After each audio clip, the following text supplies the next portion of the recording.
belonging. Some people die before they fulfill their desires. Such a waste of existence.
Anxious Earth is rising. Anxious Earth is rising.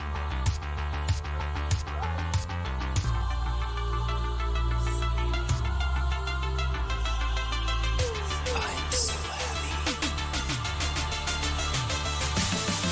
We spend our life searching for this sense of belonging. Some people die before they fulfill their desires. Such a waste of existence.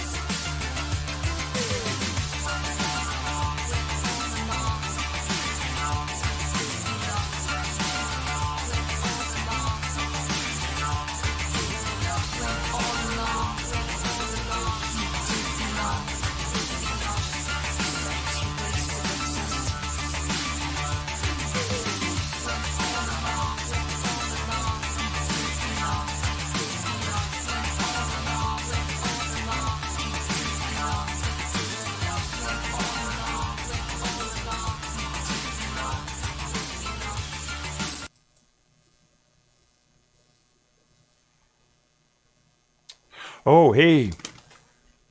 Welcome to the Double Triple channel. My name is Ron, and I live in rural New Hampshire, and every once in a while I stream. It's been a long time. Well, 3 weeks, 2 weeks, 3 weeks, something like that. Did a test stream yesterday. I don't know if that counts or not. Anyway, I live in rural New Hampshire. I'm surrounded by forests and wild animals and stuff like that. I like science fiction, and that's what I stream about. So today we got a whole bunch of stuff, right? I haven't been on here for a long time, so I want to talk about a bunch of stuff that I've been thinking about. Before I get going here, let me make sure I'm in sync. Hang on just a second here. I'll do the slap test here.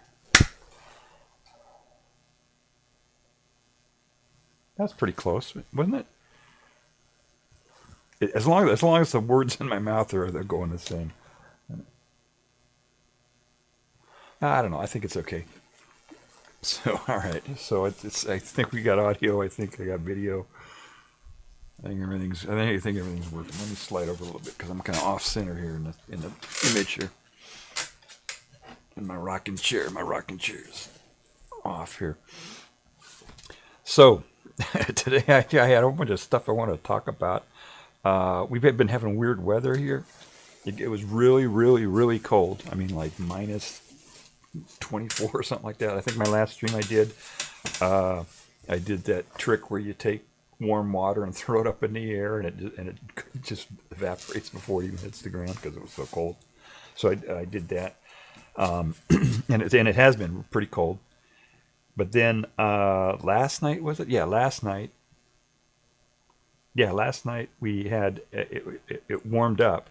What happened was we had a warm front come in, so it's super, super cold. So the ground and everything is all really cold on the low level. Then we had a warm front come in, and that kind of goes on over it, right? Because it's warm, right? Warmer. and then it rained, and the when the raindrops come down, they hit the cold surfaces and freeze, and everything froze. Everything, cars and everything was all covered in ice. Yeah, about I don't know, maybe a quarter inch of ice. I don't know. Wasn't that much, but it was enough. I mean, that's all you need, right? You get a quarter inch of ice, you try to walk on that, forget it, So I had to put my cleats on, to go out there and do stuff, and so. And later on, I'll do some IRLs on that. Yeah, I didn't put that in my thing, did I? Let me put that in my title here. Title. Let's see. I'm going to add that to my title here. Can I do that? Oh, shit. Is it going to let me do that? Yeah, I can do that. Because I'm going to show some IRL videos, too, of what it's been like around here with the ice and everything. But I got to type it into the computer here so that it comes up. All right. Boom.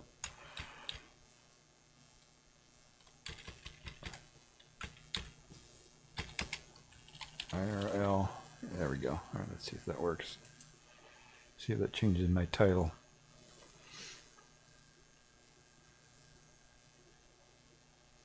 Yeah, it changed it. Good. Okay. All right, we're all set. So, yeah, if you're watching on a VOD somewhere on YouTube, I don't know if I'm still going to be putting stuff up on YouTube or not. They fucked me up pretty bad. They gave me a copyright strike and something that wasn't as usual, right? That they do that. So I don't know. I'm I was gonna go to BitChute, but they're racist over there, so I don't want to do that. So I got to find another place where I can put my VODs. So anyway, but if you're watching this on a VOD somewhere, this is a live show. It's a live broadcast, and it's just I record it and put it up on somewhere, YouTube maybe. So it's not a regular video, right? It's just a broadcast, right? So and I make mistakes, it'll be pretty scuffed. So basically my show script for today is the title of the stream. Toilet paper rolls, Newton, SLEET, donkeys, AI videos, IRL, and more. There you go. So that's my script. You guys can see the script I'm using to work from.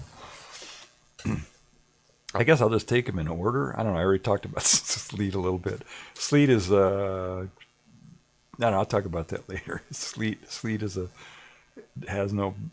apparently doesn't have, around the world it has different meanings. So you can't really use the word SLEET and hope that everybody understands what you're saying. Because it's different stuff for different people, depending on where they live and all that. I guess we'll start with the toilet paper rolls. I don't know if I was gonna do use my Wacom tablet, Wacom tablet, but I don't think I need to do that. There was the reason I put toilet paper rolls in there is because Eroom did a stream a few days back. I don't remember, a week ago. I forget when it was. I don't know. Can't track time. But he did let me do a shout out to Eroom since we're going to be talking about him, or at least toilet paper rolls in general. Let's see.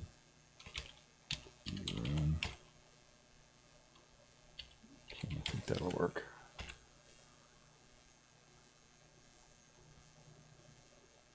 Did that work?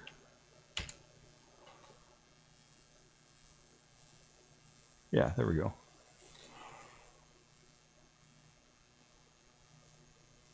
Let's see if it actually, if I typed it in, I got the right one there.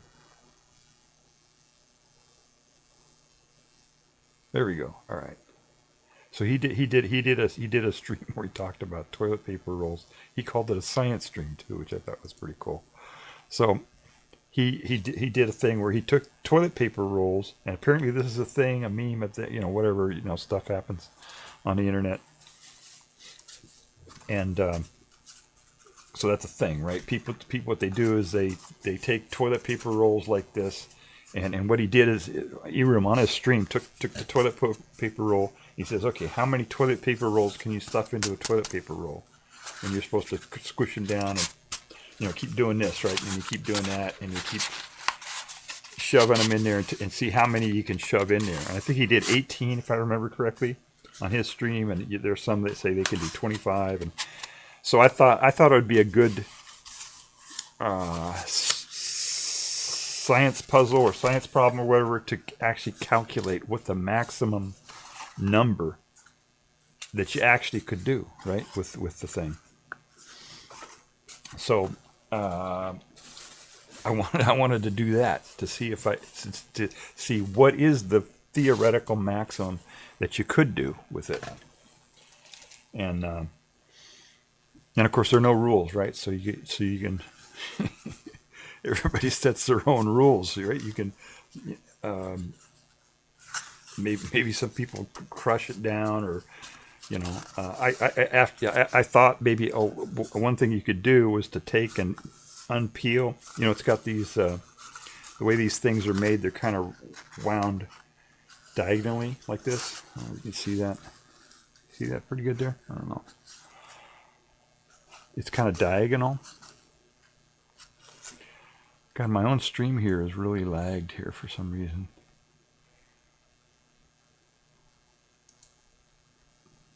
Oh, I see. I got it on auto here. I don't need auto. There we go. A little bit faster. It's diagonal, right? They do it on a diagonal here when they put the plies, right? It's multiple ply. It's a cardstock, And I thought, well, one thing you could do is on the inside here. You got it on the inside. It's got the same thing, right? It's got these little plies, and what you could do is you could peel away a layer inside the roll, and that would make it less, right? And then you'd be able to put more of them into the thing. So I thought that was something you could do. If you were cheat, right, or make up your own rules or whatever. So that's something you could do. Or you could take and once you fold them down, you could hit it with a hammer or something and really get it smushed down. But what I wanted to do was calculate if there was a way. Once you get them all in there, there's extra spaces. Oh, hi Peekaboo, how are you? Welcome to my stream. Thank you for stopping by. Yeah, I don't know if you were there when Eram did his toilet paper roll stream, but I what I'm doing is I want to calculate what the theoretical maximum number of toilet paper rolls that you could put into a toilet paper roll. And so that's what I want to do. The first part of my stream here is actually calculate it out. And so theoretically, when you get them in there, the thing is you always end up, you keep shoving them in there, and you end up with extra space. I mean, even if you put 20 of them in there, there's still space, right? So I thought, well, if there was some way that you could get them in there without any space at all, what is the theoretical maximum number that would actually fit into a toilet paper roll? So that's what I wanted to calculate. And to do that,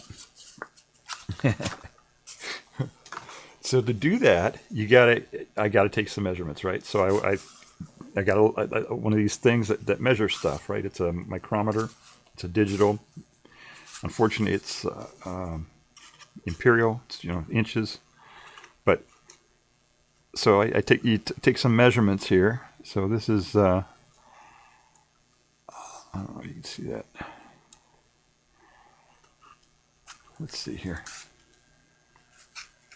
I'll take multiple measurements here just to. Okay, there's 16. I get 16 thousandths there.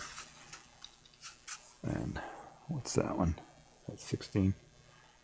Yeah, 15 or 16 thousandths, I guess. We'll call it 16 thousandths. So it's cardstock. It's 15 thousandths of an inch thick. And then we got to figure out. So how much volume is that? How much? Just the card, right? Just this. If this was cut, right, and we had a card stock, right? What would the volume of just the paper part of it be, right? Not the inside, like this right here. We smashed it all down and there was no spaces. What would the volume of this be? Of this whole thing?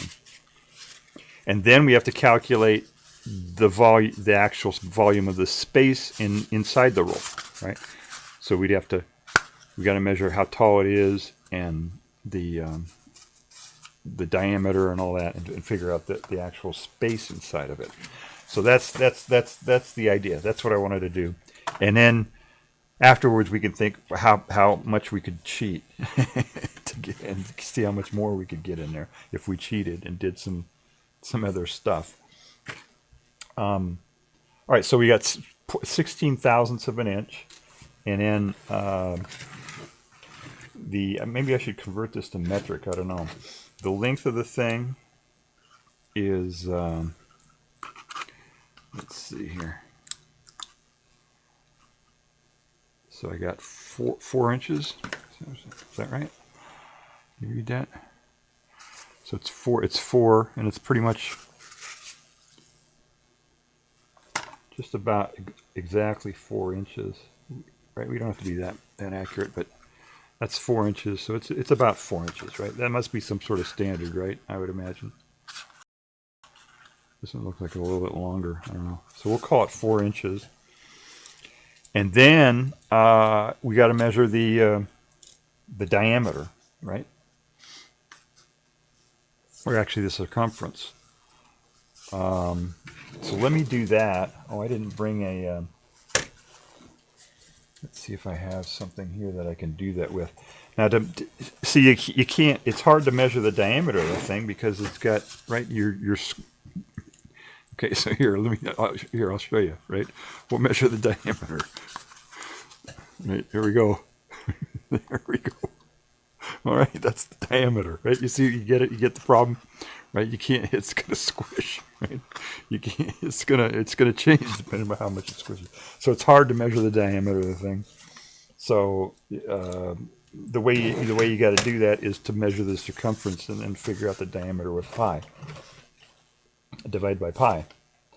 So I was going to try to, I didn't plan this out too well, but I need to get like a string or something like that.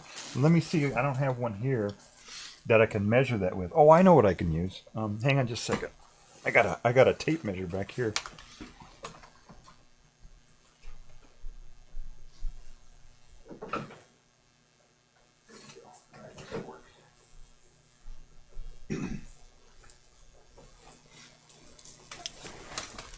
All right, so we got, I got a tape measure. This one has metric on it, it looks like. So maybe I'd rather do this in metric, you know. This is centimeters.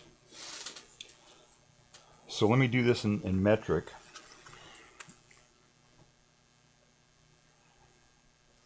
We'll convert 1/16 of an inch later, I guess. All right, I'll start right from here. This looks like 10 right here. So 10 to there is, oh, it's just about 10 centimeters. Okay, interesting. Okay, is that right? 1, 2, 3, 4. Yeah. How about that? Okay, so it goes from. Does that look like about 10 centimeters? Right. That's 10 centimeters, right? Yeah. All right. So we'll say it's 10 centimeters long, and 1/16 of an inch. Let's see how many inches is in a. I gotta look that up actually. Let me see here. I'll look that up on Google. I'll just Google it, I guess. Google should be able to tell me that, right?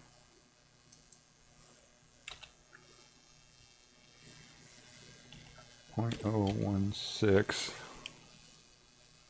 Here, you want to. Let me put this up on the thing so we can all see it at the same time here. Put my browser window up. Browser window, Google. Turn it on. Switch. Shut my mug off so you can see it. There we go. So I'm typing in 0.16 inch to mm, I guess. Right? It doesn't matter.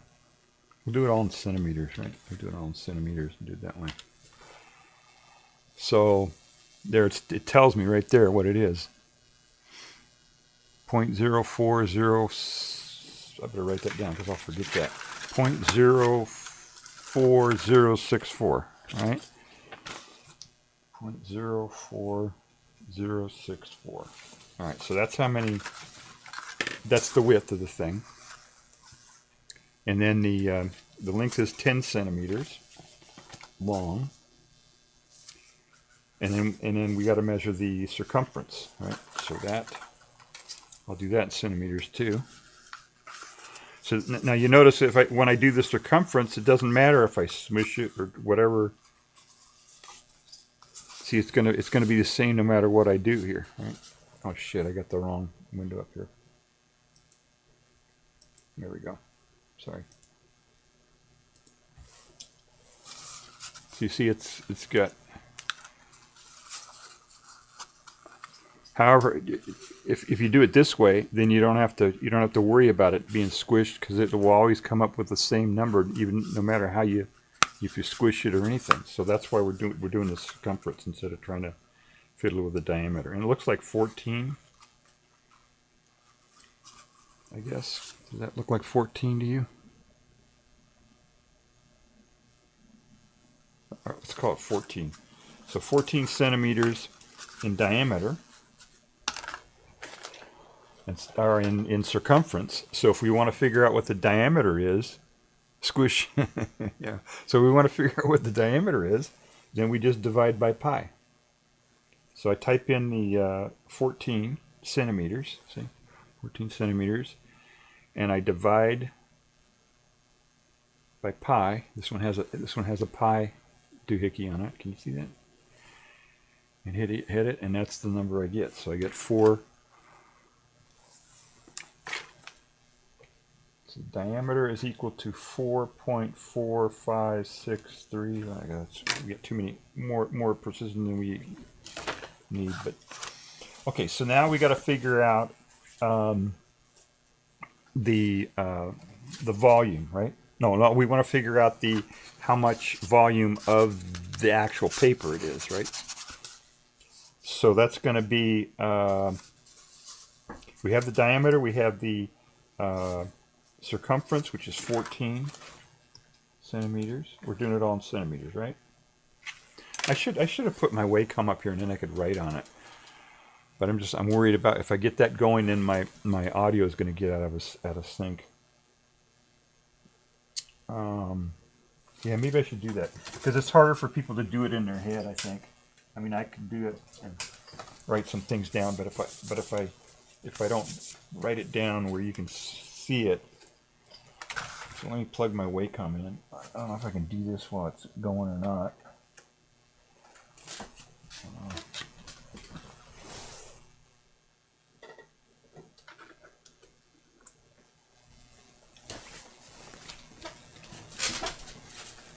All right.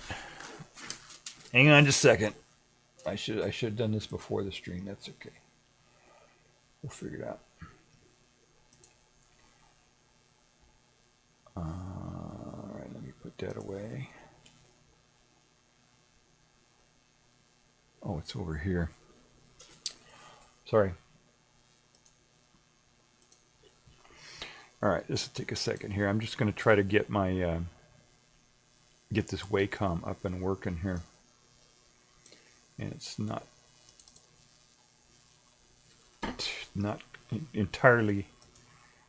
It takes a little bit of effort. Let's put it that way. All right. All right, now let me see if I can get that to document window, pics, paint window. Let me turn that on and see what it does.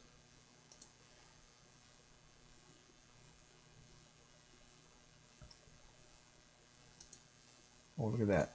Hey, all right, we got it. All right, let's see if it actually works.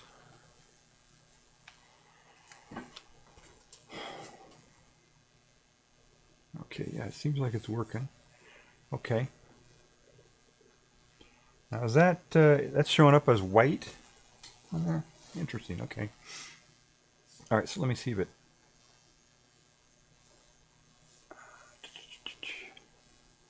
All right. I got away opacity.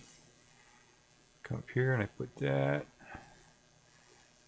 I think what I need to do is fill this actually with white because it's not doing that for some reason. So I'll do bucket. And then we'll come up here. There we go. Okay.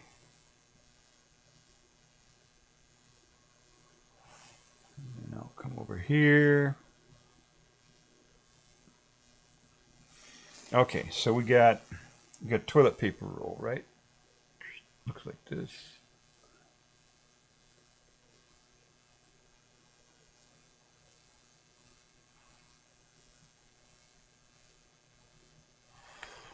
Okay, so we got the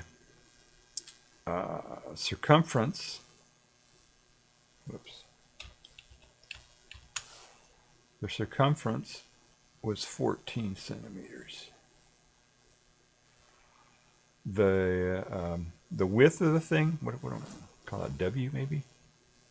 The width of the thing was 0.04064 centimeters.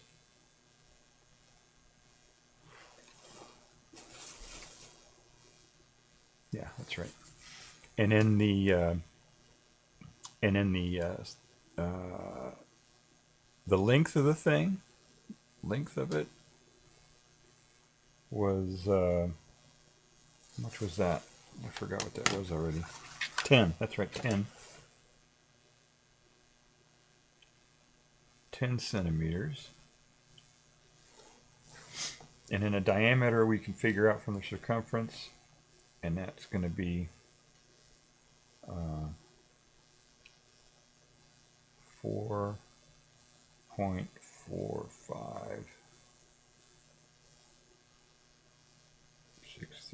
We got different precisions there, but that's okay. So, so we need to figure out what the how to calculate the area of a cylinder, which I think is pi r times the height, I think, if I remember correctly. Let me look that up here. I go back to my browser.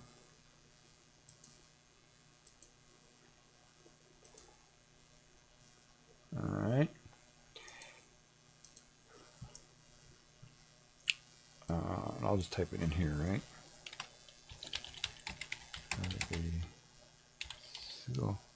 Cylinder. There it is right there. They got it. It's going to tell me what it is, right? Oh, 2 pi r times the height. Plus, no, that's not right. I want the volume of it. That's what it is there.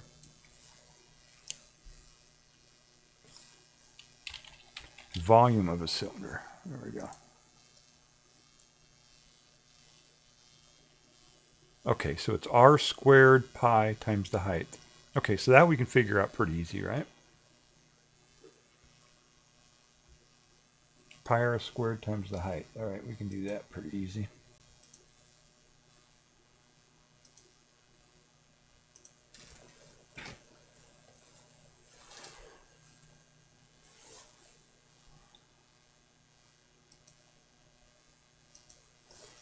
All right, so pi, so what was that? Pi r squared times the height is going to equal, okay, I put length, I'll change this to h. So I should make that a lowercase h, but that's okay. We know what we're talking about. So, and the radius is going to be, let me put that in here. Radius is going to be equal to half of that, which is going to be 2.22 something. I'll just put 2.22. That's pretty easy. So we take pi. Pi, we know what that is, 3.14. Take the radius squared, 2.22 squared, comes out to 49284. So we got 3.14, etc.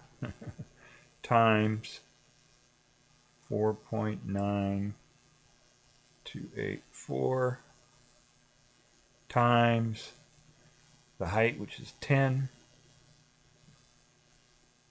And so now I just do that in my calculator. Pi times 4.9284 times 10. So the volume, can you still see that? Yeah. So the volume is going to equal 154.83 cubic centimeters. That's how much space there is inside the toilet paper roll. Then now we got to figure out how much volume is in the paper itself, right? So that was, we had 0.04060 is the width. The circumference is 14 and the length is 10. So the area is pretty easy, right? The area, if you took the area of the outside of the tube, that's going to be 140 square centimeters, right? We can do that in our head. See how I got that? I took the circumference, the outside of this thing. If we cut this in half, if we cut this along here and unrolled it, it would be a flat sheet that would be 14 centimeters by 10 centimeters. So it's 140 square centimeters. Then we just have to multiply that by the thickness, the width here, which is 0.04. That I can't do in my head. So I'm going to type that in here. 140 square centimeters times 0.04064. And so that gets us, so the paper, I'll just call it paper volume is going to be 5.6892 cubic centimeters. So now we got it. Now all we got to do, we've got the volume of the space inside the thing. Now actually this isn't exactly right because of the thickness. There's going to be an outside diameter and an inside diameter, but I'm not going to worry about that.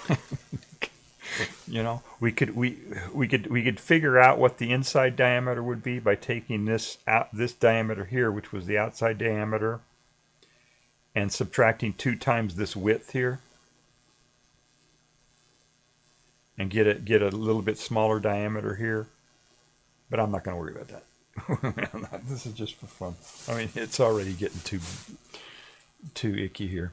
So we'll just assume the inside and outside is the same because the width is so small. So it'll probably be a little bit less, right? It'd be whatever we come up with. It might be a little bit less than that. So all we got to do now is we got to take the volume inside, the space inside the toilet paper roll, and divide it by the volume of the paper itself. Right, so that's pretty easy to do. So we take 154.83 cubic centimeters. This is all cubic centimeters now. We don't have to worry about it that much. And we divide that by 5.6892. And we get, I can't do that one in my head, let's see, 154.83 divided by that other. All right, so the answer is 27.2128, blah, blah, blah, a bunch of stuff. So that's the theoretical maximum is 27. That's the theoretical maximum number of toilet paper rolls you could fit into a toilet paper roll would be 27. So if somebody's saying they're getting more than 27, then they're something's wrong, right? They're cheating somehow. That's if you just, without smooshing anything, compressing anything, or anything like that, you just squish them, just like what E-Room was doing the other day. 27 would be the most you could get. But now we can figure out some other stuff, though, right? We could figure out, what if you did cheat, right? I mean, well, obviously, if you took a ply off of here, let's say you cut this in half, like I said at the beginning there, where you could take this inside ply here. You can see that. You could peel that away, right, on the inside. Maybe. Oh, I ripped the whole thing. But if you could somehow shave this down, if you shave this down in half, then you get twice as many, right? I mean, But something else I thought you could do, if you really wanted to cheat, you could take the paper rolls that you wanted to fit inside there, and you could burn them. Burn them down to just ash, and then put the ash in there, right? And then you could get a lot more, right? So if we did that, then we could get a whole bunch more, right? So I thought, okay, well, let's figure out how. I was going to actually do that on stream. I was going to take one and burn it and turn it into ash and clump the ash down. and see how much volume difference there was and all that, but I just too hard. I don't. For one, I don't want the smoke in my house. I just aired out my house today. It got warm enough today. Got above freezing, about 1 degree above freezing today. So that was enough for me to put the fan in there and blow out the house. Because you got to do that in the winter, every once in a while. So I don't want to put smoke in the house right now anyway. But I thought, okay, well, I can ask AI or something. So let's do that. Let me. All right, let's see here. Am I still in sync here? I'm gonna check my sync here since I turned on that Wacom. I want to see how much this is in sync here. I want to clap here. Hold your ears. That's pretty close. All right, good enough. All right, so let's go to my browser again. Check that out. Get that off. Turn that on. Turn that on.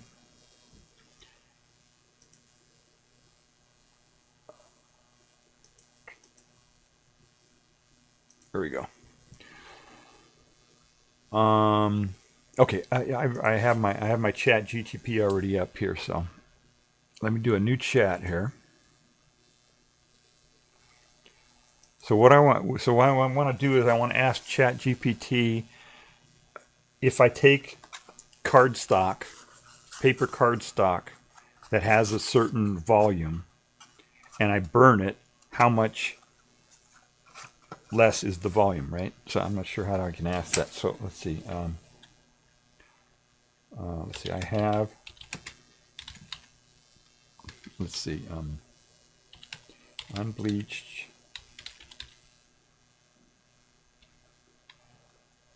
Card stock.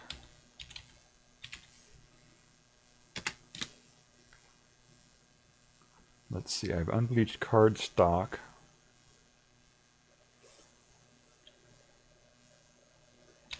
That has a given area and volume.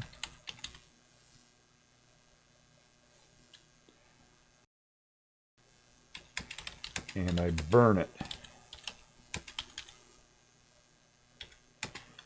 Let's see, how much is the, oh no, what is, let me type this in there. What is the resulting volume of the compacted ash? Let's see what it says. This should be interesting.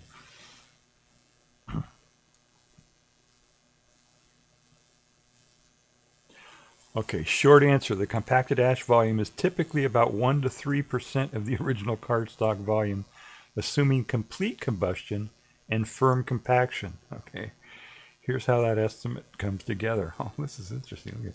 Unbleached cardstock is mostly cellulose, carbon, hydrogen, oxygen, small amounts of minerals. Okay. During burning, 97 and 99% of the material leaves as gases, right? Yeah, CO2, water vapor. Okay. The remainder becomes ash, which is almost entirely mineral residue. Ah, okay. That's interesting. Ash mass fraction, uncoated paper stock. Yeah, it's uncoated. It is. Okay.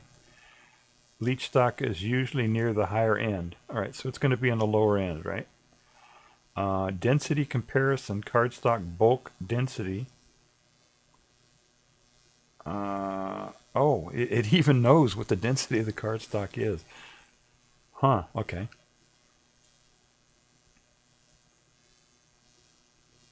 All right, putting it together. Okay, rule of thumb, ash original volume. Okay.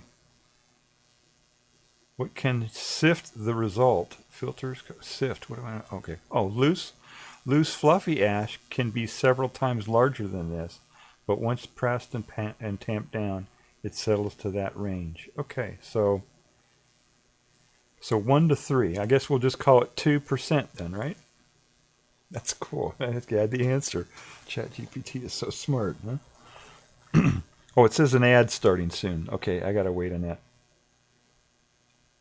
All right, so I'll wait for the ad to go by for people who want to watch the. All right, so we're gonna wait for the ad. So it says there's an ad in progress, so we'll wait for that.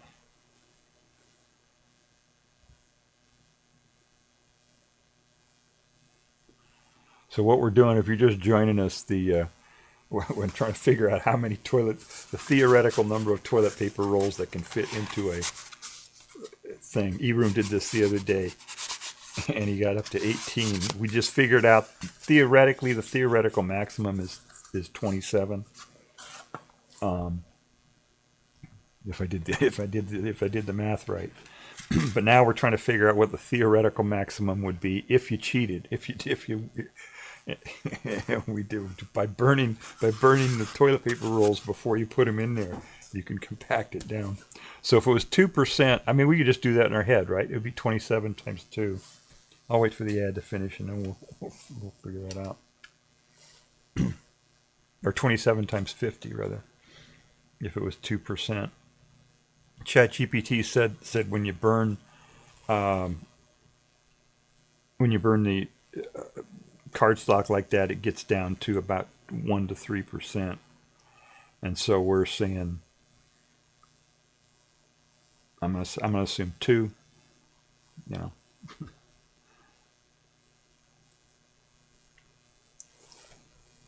Is the ad done? Yeah, I think the ad's done. All right. So that's pretty easy, right? We just take we want to figure out what the volume is. Let me bring my doohickey back up here, my paint program back up here again. There we go.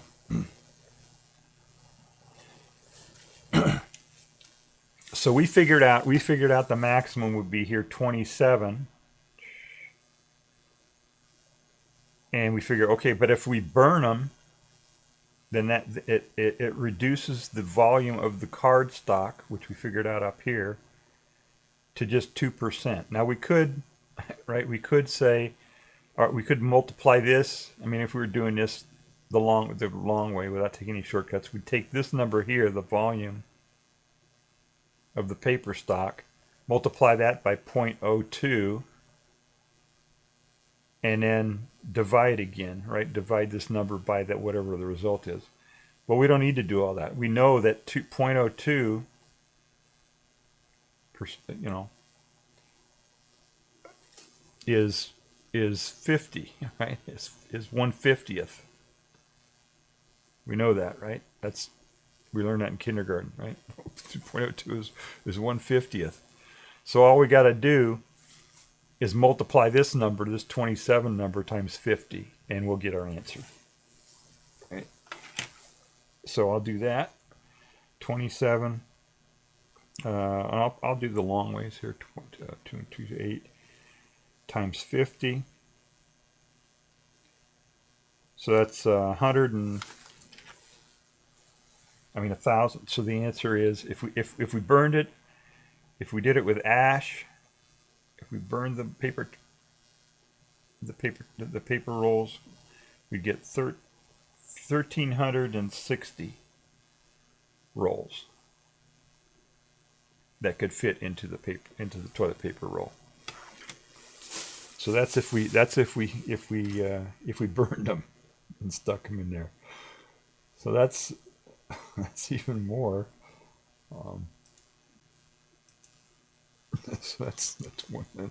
So if we really wanted to cheat, we could get 1,360 of these rolls inside a paper roll.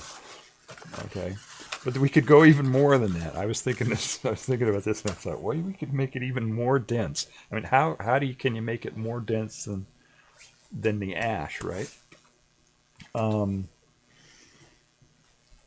And then I started thinking about what things are very dense, right? Besides me.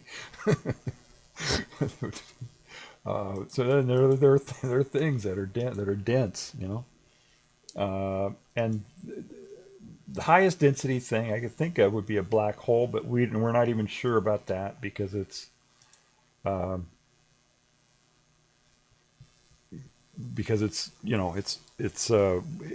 black holes get weird, right? If you know anything, if you've studied any of that.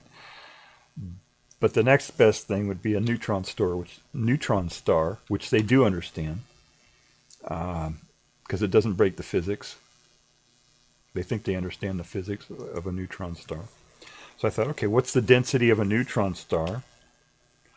So let's see, I'm going to type that in here in Wikipedia, and we'll look up what the density of a neutron star is to see what the maximum density of anything could be in the universe, right? Without getting into black holes. And I got the Wikipedia page up here. I'm going to scan it really quick here, make sure there's no vandalism or anything in it that is not twitchable. All right, I went through it really quick. I don't think there was any problem with it. So let me put that up here.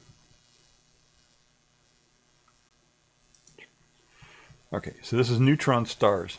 So a neutron star is when there's so much mass and it just crushes down to the minimum that matter could be, right? It crushes down where the electrons even either go away or merge into the protons and make neutrons, and that's all you got. It's just neutrons that are right next to each other as close as they could be.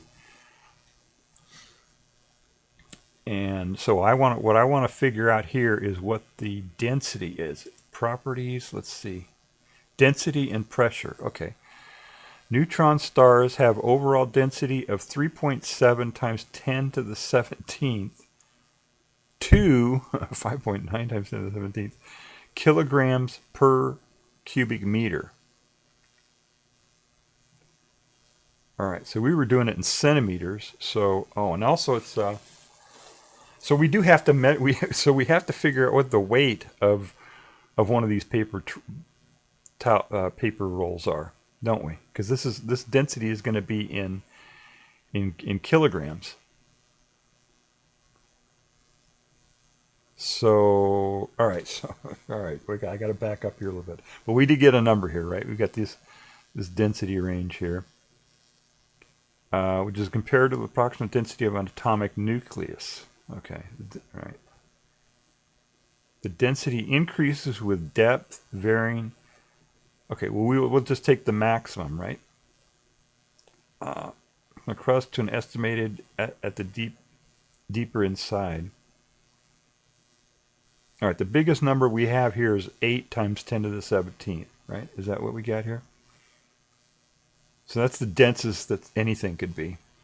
All right, so we'll go with that. But now I gotta go back and measure. I gotta measure what the how much these things weigh now, right? So this is getting more complicated than I thought it was going to be. So all right. So what I'm going to do is I'm going to get a scale. I happen to have a scale that is sensitive enough to measure these things, so we'll do that. Hang on just a second. I'll get that, and I'll be right back.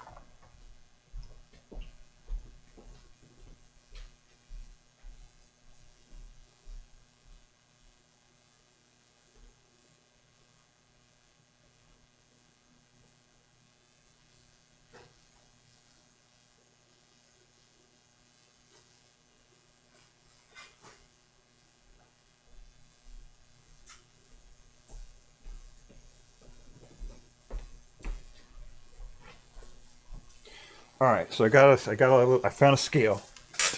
One of these little scales here that can measure sensitive stuff.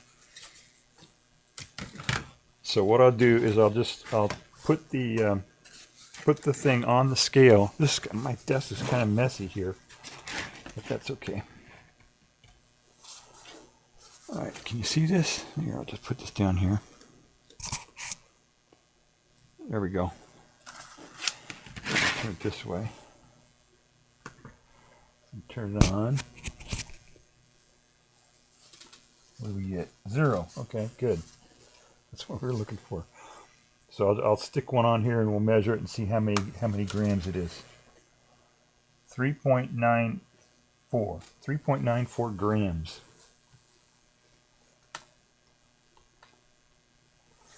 Let me measure another one. Sorry, I'm hitting the mic here. Set this up here. Yeah, it was 4.05. Measure one more. 3.98. Okay, so if we add those up, all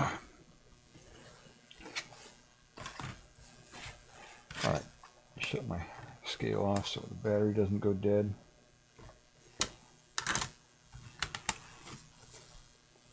All right, let me turn my paint thing on here.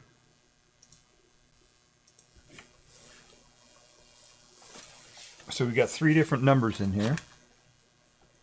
Ivan Neo, welcome to chat. Sorry, it took me a second to recognize you there. I don't stream long enough to handle that kind of handle chat as well as regular streamers do. Next week, how to TP your neighbor's neutron star. Yeah. Yeah, I remember doing that when I was a kid. TPing people's houses. That was fun. All right, let's see. So you can. All right, you can see it. I can't see it. Let me make sure I can see it. Okay, there we go. So let me make some room here. How am I going to do this? Eraser, right? Eraser? No, eraser won't work. Let's see. All right, I think I can do it this way. I'm not used to using this paint package that much either. So I'm gonna pen width. All right, we'll make the pen really, really wide here. There we go. Okay, so now I can. So let's see. We what information here do I need to keep? All right, this we don't need, right? 27, we figured out the actual answer there, 27, so I'll keep that too. Paper roll volume, I guess we need that. All right, so I guess what we need to do is we need to take, you know what, I'll just start over here. I'll just get most of this stuff away. So because we don't need most of this anymore, right? We already figured that out. All we need is the density, is the actual number, right? The how many grams, right?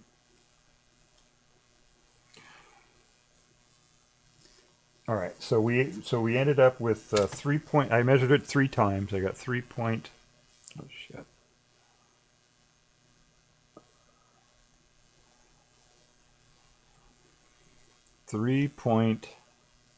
This is too thick still.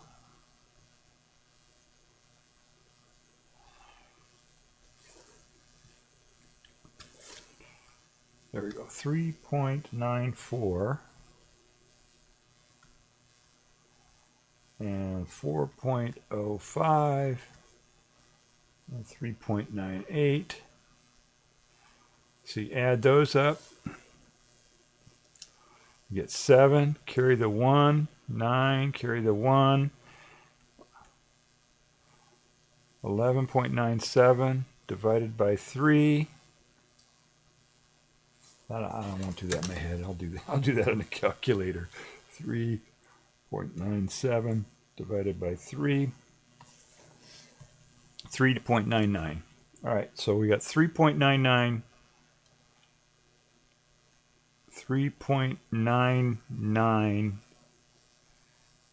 grams. Right? All right. So that's the same as, let's see, a kilogram is 1,000, so it'd be 0.00399 kilograms. And our neutron stars were, what did I say, 8 times 10 to the 17th kilograms per cubic meter, I think is what it was. So let's see. So we want to figure out, we figured out that that our thing weighs this much.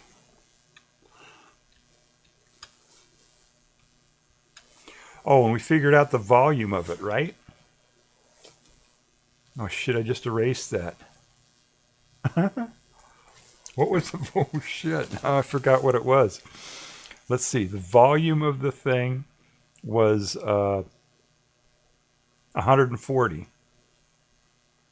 right? 140 times times this number. I got to calculate it in because I just erased it. Shit, that was stupid. All right, so we got 140 times 0.04064. Right. All right, so the volume of the toilet paper roll was 5.6896. So if we want to figure out what the density of the toilet paper roll is, oh, you already figured it out, Ivan, huh? 3. Oh, you got a different number for the average. Wait a second. I don't know. What did you calculate there, Ivan? I'm not sure what that is.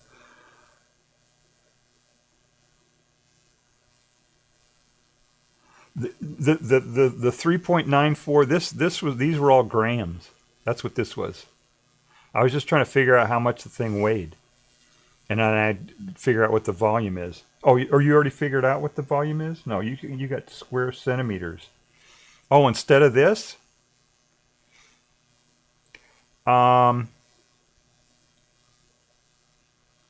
This here is the width of the toilet paper roll here, and then you got the circumference of the toilet paper roll and the height of the toilet paper roll. So if you cut the toilet paper roll along the edge and unfolded it out, you'd have a piece of cardstock that was 14 centimeters by 10 centimeters, and then multiply that times the width in centimeters. And you got 14.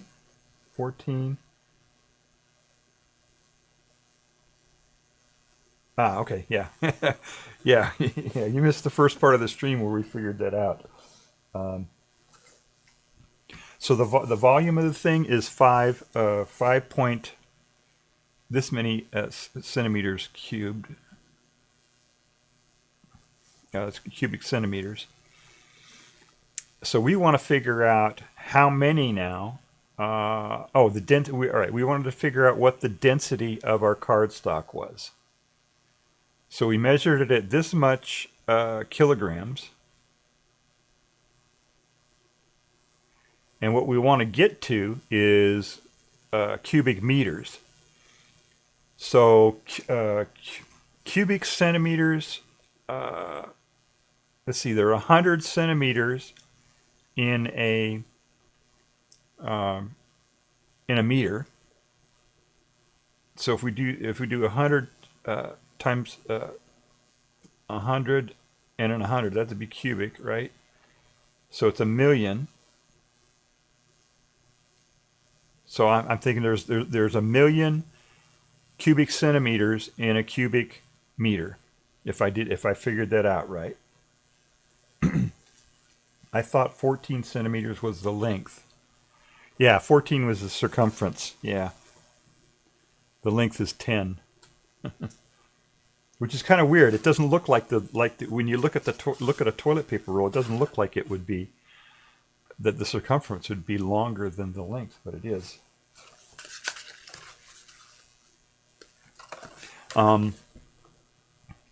Yeah, because you can figure it out. Here, look at. I'll show you a real quick way you can figure that out. If you take the circumference is twice the diameter. If you squish it down, you got half of the circumference right here. That's half of the circumference. And then if you line that up with the toilet paper roll, if you took 2 of those, it would be longer, see, than the actual length of the thing. So that's kind of interesting. Anyway. So I think I figured that out right. And if you can correct me if I got that wrong, Ivan, that there are 1,000,000 cubic centimeters in a cubic meter. I'm pretty sure I did that right. So we would have to move the decimal place 1, 2, 3, 4, 5, 6, right? So we'd be 1, 2, 3, 4, 5, 6, 8, 9. 9 better. Oh shit! I'm trying to draw with my mouse. What an idiot! Let's see here. I'm trying to write with my mouse, and I got my Wacom right here. Cubic meters. So that's how much space the cardstock, the actual paper in the toilet paper roll, the cardstock itself, takes up. I think I did that right. You got a question mark. What are you trying to calculate? I'm trying to calculate the maximum number of toilet paper rolls that you can fit into a toilet paper roll. Yeah, you missed the beginning here. I'll show you again, just in case there are others who are just getting in here. There's a meme on or whatever, and Ibram did this on his stream the other day, where you try to figure out how many. You got a toilet paper roll, and then you take another toilet paper roll and squish it up, and you put it in here.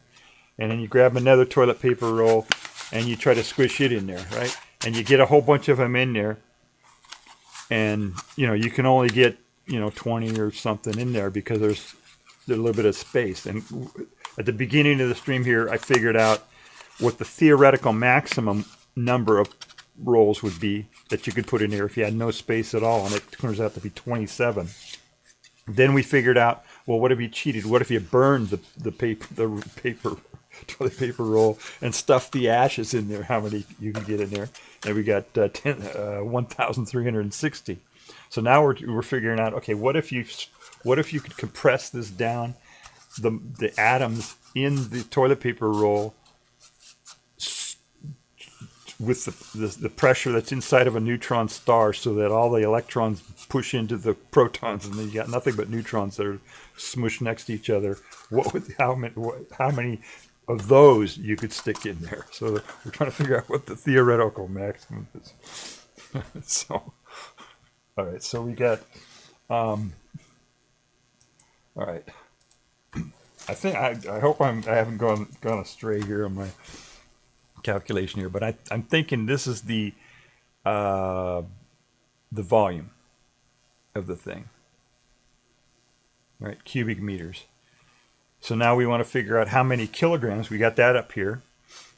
So we should be able to take 0.00399 divided by this one, which is well, let's see, 1, 2, 3, 4, 5, 6. So it's 5 point. I could have done it easier this way, but 6 times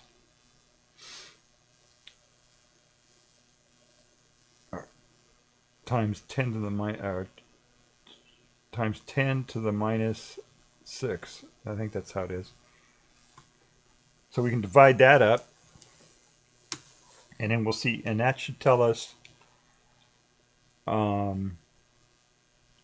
the kilograms per cubic meter of the toilet paper roll. Right? I think that's what we're doing. Let's see. Looks correct. What are you trying? Okay. So you could take the interior volume, multiply by the density of a neutron star, and divide by the mass of the toilet paper roll. Would that work? Yeah, that might be another way to do it. Wait, you can take the volume. Oh, okay. So, okay. I see what you're saying. Multiply 8 times 10 to the 17th kilograms per cubic meter. Multiply that by the volume.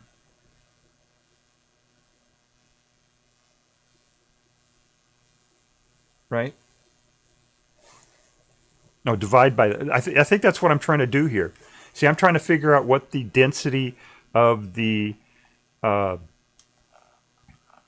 yeah, you know what? I think I am off the path here, because I'm trying to figure out the density of the paper. Yeah, you're right. You're right. That would be easier, wouldn't it? All I have to figure out is the volume in here of the thing, which we've already figured out here somewhere. Oh, I had it figured out.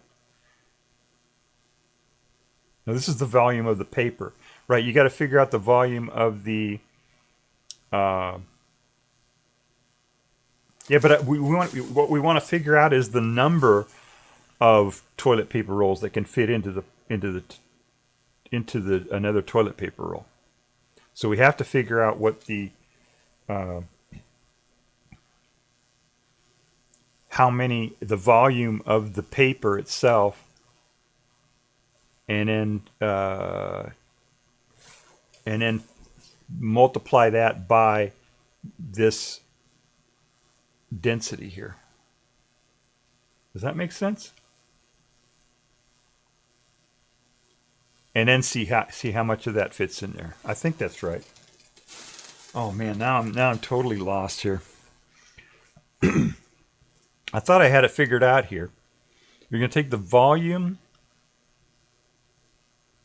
of the paper. Right, the volume of the paper, which we figured out here. All right. So we don't even need this, right? Right, we don't even need this here, right? Do we? No, we don't need this. You're right, we don't need this at all. I didn't need to weigh it. All I needed to know was the volume. Because if it's all compressed down into neutrons, then it's going to be the same no matter what. Don't worry, Dub. I'm way more lost than you. Yeah, if I would have presented it correctly, I think I could have explained it better. But I kind of got lost myself here. You're right, Ivan. All we need is the volume of this the interior of this thing. Multiply that by this density. And then divide by this, right? And that'll tell us how many. I think that's how. I think my method is a bit easier. Okay, so you want to calculate the new volume of a toilet paper roll if it were squished to the density of a neutron star. Then use that. Yeah, that's right. So your way still works then? Let me look. Let's see. You said to you take the interior volume, multiply by the density of the neutron star, and divide by the mass of the toilet paper roll. Yeah. Okay. Yeah, that would make some more sense. Okay. All right. Let's take that approach. Let's start over here, and we'll do that. So we got the interior volume, which we have. Where is that? No, this is the volume of the stuff. You want to take the interior volume of the toilet paper roll, which we figured out here before, but I guess I erased that, so I got to do that again. So that's going to be pi r squared times the height. So the radius is going to be 222 times pi times the height. All right, I'll do that real quick here. 2.22 times pi times the height, which is 10.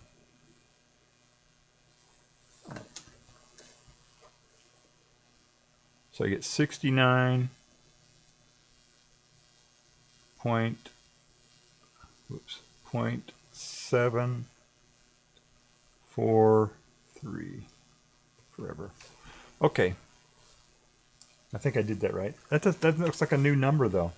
Don't forget to square the 222. Ah, okay. Yeah, I did forget to square the 222. Thank you. Squared pi times 10. Yep, that's why I didn't recognize that number. Okay, let me get rid of that. Okay. Yeah, we did it right the first time. I just erased it when I should have kept it. 8, 3. Okay, that's close enough. All right, so that is cubic centimeters. All right. So if we did, so that's going to be 0.1, 2, 3, 5, 4, 8, 3 cubic meters. So you want to, so we multiply this times, is that what we're doing now? I'm lost again. Take the interior volume, multiply by the density of the neutron star, and divide by the mass of the toilet. Okay, let's do that. All right, so we got the interior multiplied by this, and that would tell us how much. That would tell us, and then we divide by that. Okay, I think we got it now. So I got to multiply this amount here times 8 times 10 to the 16th or 17th kilograms per square meter or cubic meter. So if I multiply that out,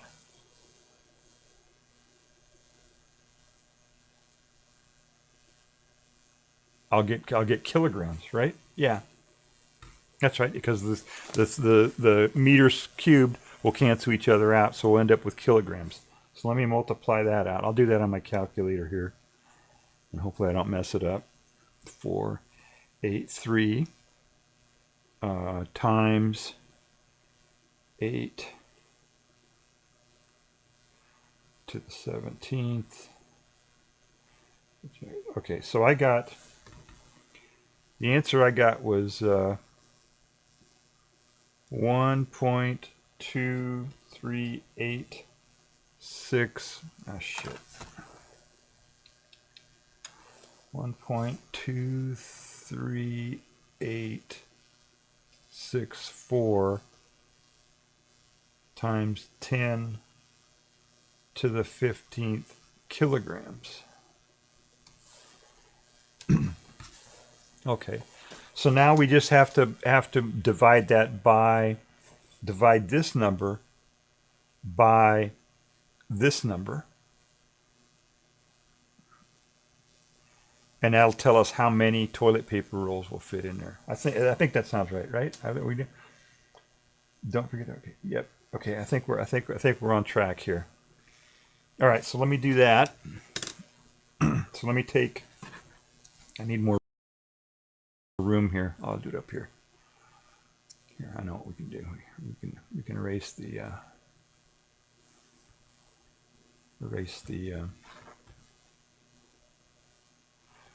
my little graphic here.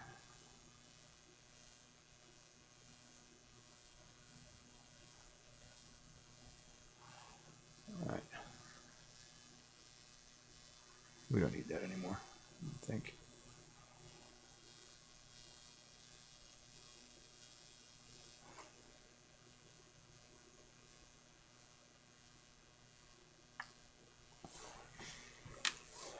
All right.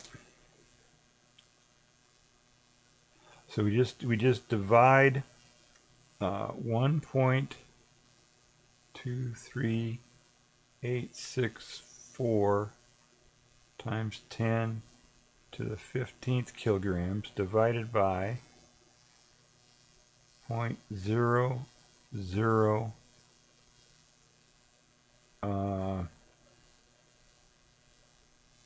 399 kilograms. They're both kilograms, so they're going to cancel out, and then we're just going to get a number, right? We're just going to get the number of rolls then. I think we did this. I think we did this right. All right, let me type that into my calculator here.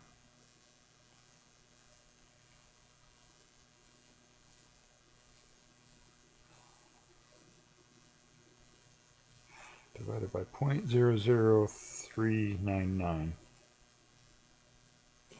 Okay, so the answer is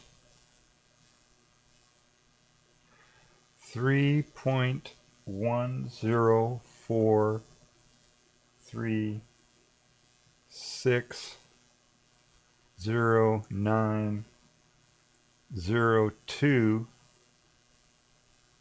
times 10 to the 17th. So that's a big number. That's how many, that's in theory. Yep, that will be dimensionless. The number, yeah. So that's the number of toilet papers that you could fit into the thing. Here, I'll write that out as just for fun. Right, we'll write it out with numbers just to. Let's see here. I got to figure out a better way to do erasing on this. I think I should have set up another layer on this actually. Oh shit. And then I could have actually used the eraser here, but I can't. There we go. All right. Let's get rid of all that. And we'll write the number out just for fun. All right.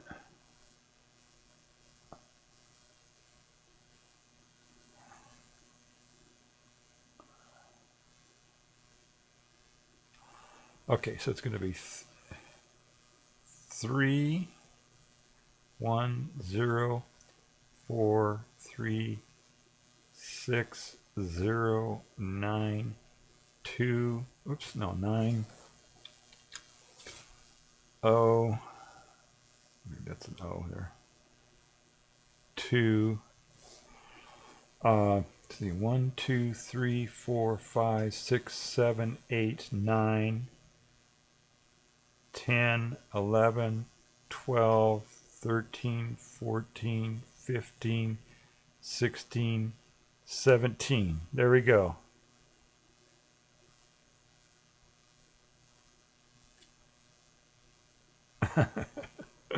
I don't know what that is. That's a lot of toilet paper rolls. Let's see. What is it? It's going to be, let's see. That's as higher than I can see. This is million. This is billion. This is trillion. That's a quadrillion. So it's 310 quadrillion, 436 trillion toilet paper rolls that you could fit into a toilet paper roll. Squash them into that volume. Yeah, that's. There's no. I don't know how you could do that. How you could actually squish them into that volume. And the only way you could do it is to stick it into a neutron. I mean, you're basically you're taking all the atoms in this thing and turning them and converting that into neutrons and then pushing them as close as they can be. So that's right. Yeah, I don't know. And how much would that tell you? You better start collecting a lot of toilet paper rolls. Yeah. Yeah. No, but you could do it with the burning it, right? I think it explodes. Probably would. Yes. Yeah. At some point you're going to have fusion there, right? There's going to be nuclear fusion.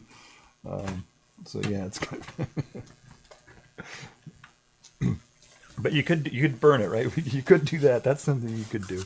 You could take the toilet paper rolls and burn them and put them in there. And what do we get? We got 1,360. So that you could do. Yeah, you could do pretty easily. Anyway, so that's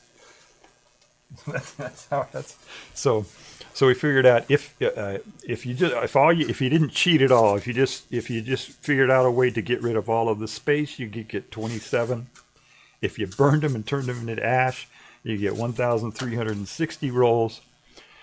And if you squished all the matter, all the atoms in here, and squished them into this density of a neutron star, and they were all neutrons, then you'd have 310 quadrillion, 436 trillion of these toilet paper rolls that you can fit inside of a toilet paper roll. So, let's see. Ivan says, I don't think a neutron star of that size would be stable. No, it wouldn't work. No, this is just because it doesn't have the gravitational pressure from you don't have the and what could the only thing that you could create, you couldn't like put it in a bench vise, right? It's right. There's the only way to get that pressure is inside of a neutron star, as far as we know in the universe. Did you warm up the horses?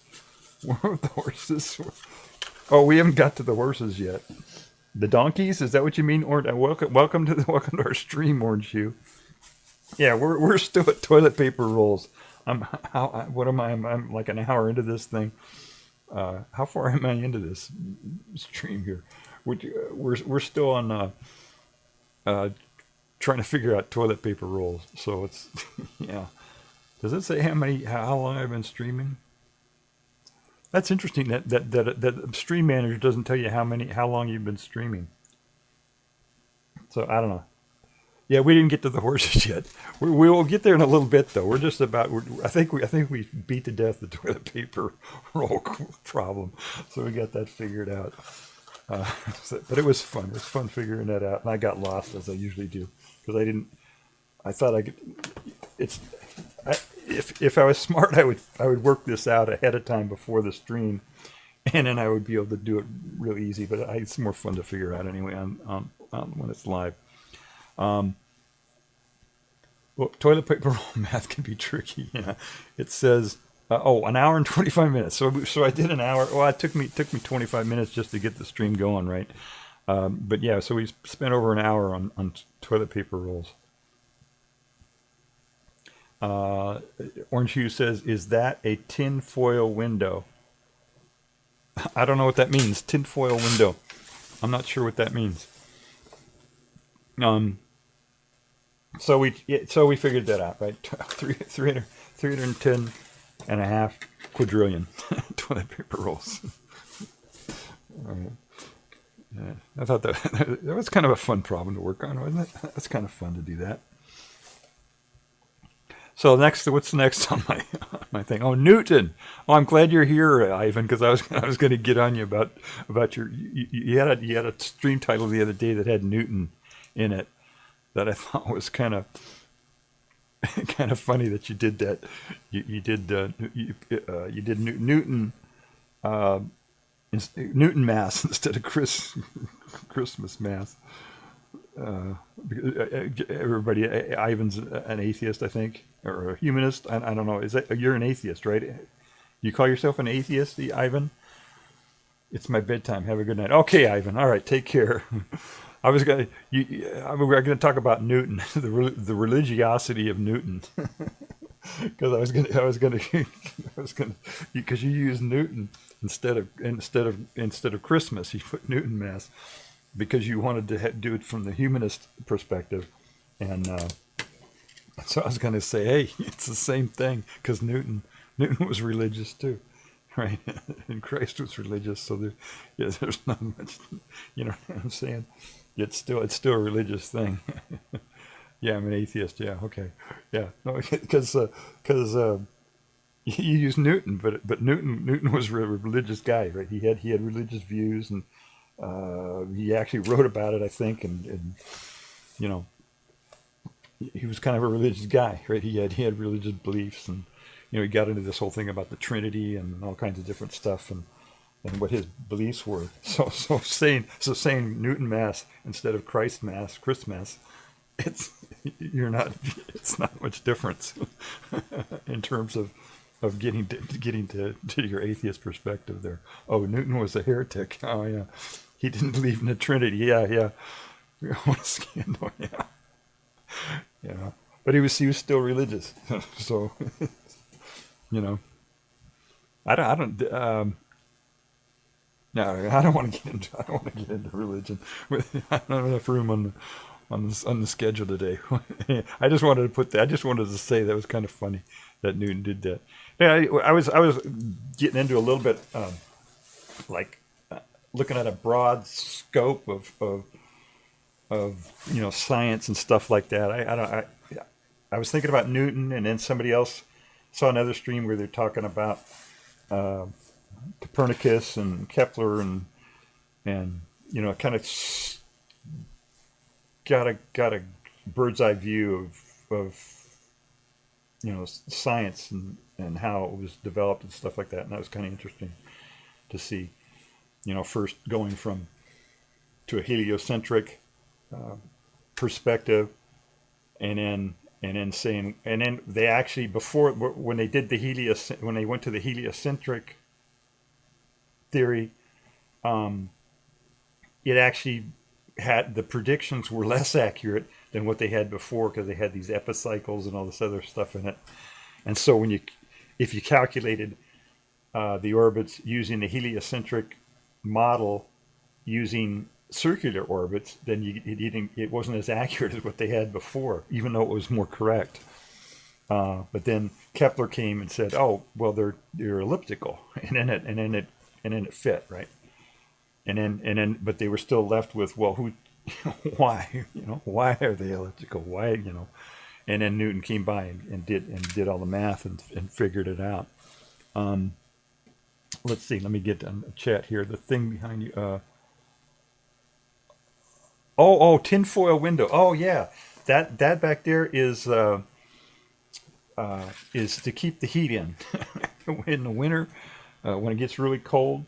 I put Mylar up on that's my back door, actually, my patio door, and then I have some over here on these windows too. But this is actually my streaming setup here is actually in a part of the house that's not heated normally. You know, I just basically keep this above freezing. You know, when it gets really cold, if it gets like 20 below outside, then I got to work on it a little bit to try to keep it above freezing here. But otherwise, I have a warm room, and that's where I spend most of my time. But it got last night. We had a warm front come in, and we actually had an ice storm, which is my next thing to talk about. This would be a good lead into that actually, where it rained. It got really cold. It was like -20. And then a warm front came in and it actually rained on top of the ground that had just been in -20 degrees. So the rain falls down and hits, and everything it hits turns to ice. And we got about a 1/4 inch of ice on everything.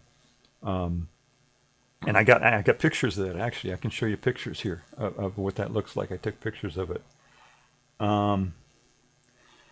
Let's see. Okay, have a fun sleep. Ivan Neo says, "Oh, Newton was a heretic." Yeah, okay. Cheers. Okay, take care, Ivan. But had they been Bayesian, they would know heliocentrism was better. Anyway, yeah, that's true. Even if it didn't fully explain the epicycles, it mostly explained them with geocentrism. The epicycles are arbitrary numbers. That's true. Yeah, yeah. And then you have Occam's razor too. Oh, I learned something about Occam's razor, or just realized something about Occam's razor, which I'll say in just a second here.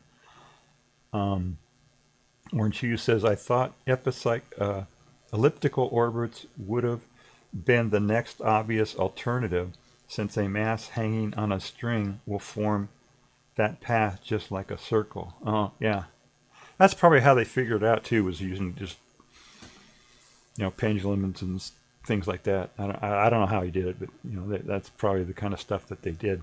Yeah, Occam's razor, I figured out. Occam's razor is actually, I thought maybe it isn't, but I thought this is the way that you could think of it. Occam's razor is like if you have two competing theories, you use the one that's simpler, that has fewer components or simpler or whatever. That's kind of a summary of what Occam's razor is. I was thinking it's kind of like a dog whistle for people who work in science. When something is simpler, it means there's less work for them to do, right? And so there's less money, there's less projects that they fund and all that kind of stuff. So it's like Occam's razor. It's like cutting their budget, So I kind of thought that was another way of thinking about Occam's razor. It's kind of like a little, I don't know. And I never thought of it that way, but I'm sure somebody has, and it's kind of a funny way to think about it. All right, I'll show you some pictures of SLEET here. Let me see if I can find that. All right, this will take just a second here. I got pictures of some IRL stuff here, and I got pictures of ice and sleet. Here it is, ice storm. Let's see here. Right, this will take me a second to get this on my OBS here and all that.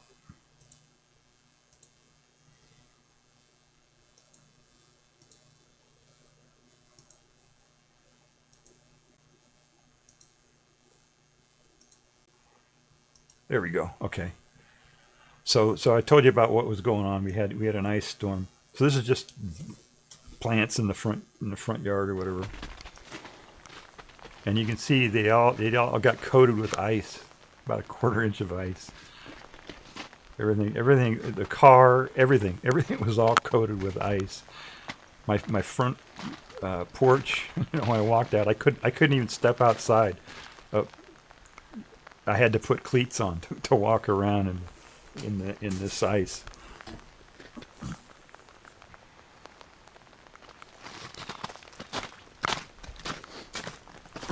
I'm wearing cleats right now, but you can see you see there's my front porch. It's covered with ice. Yeah, there's more of it there.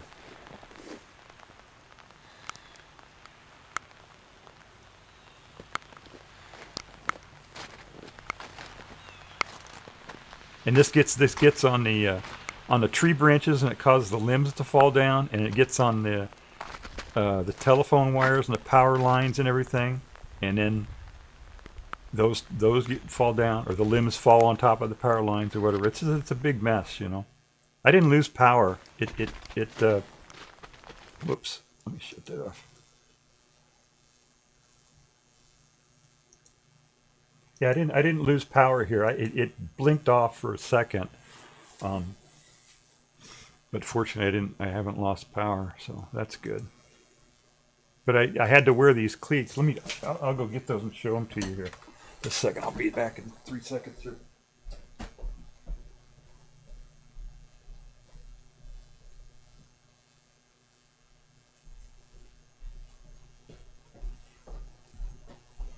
Yeah, this is one of the first things I had to get when I moved to New Hampshire. These are cleats that you put on your. You've probably seen. I don't know if you've seen these before, but they're like little rubber, you know, stretchy things, and you stick them over your shoe, you know, like this, like that. And when they bought them, all they had was just this rubber part here, which kind of works, but when I first got them, I went hiking with them when it was really icy up in the mountains, you know. And I was hiking with kind of a heavy pack. And as I was hiking, this rubber slipped off of my shoe, and I didn't notice it. And I stepped and like that, fell down with this big heavy pack on. So I ended up putting these extra ropes on here so that I can, once I put them on my shoe, then I can tie it on there really good so they don't come off. But I had to wear these just to step out on my front porch, you know, and walk around and do stuff.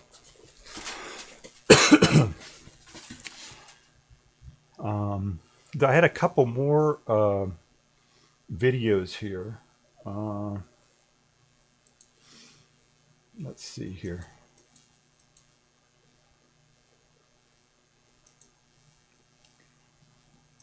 We have a brook nearby here, and it has ice in it. Oh, you know what? Let's see here.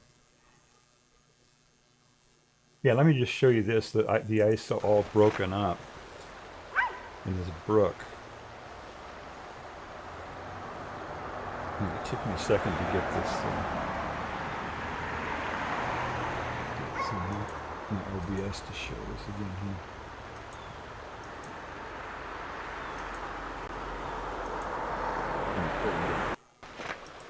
All right, so this is a brook. It's right next to my house here, and you see this had this ice here.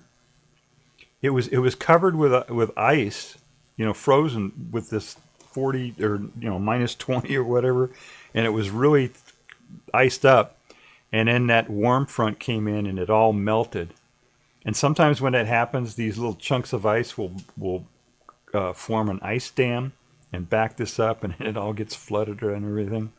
Let me see if I can zoom in on this here and show you what it looks like.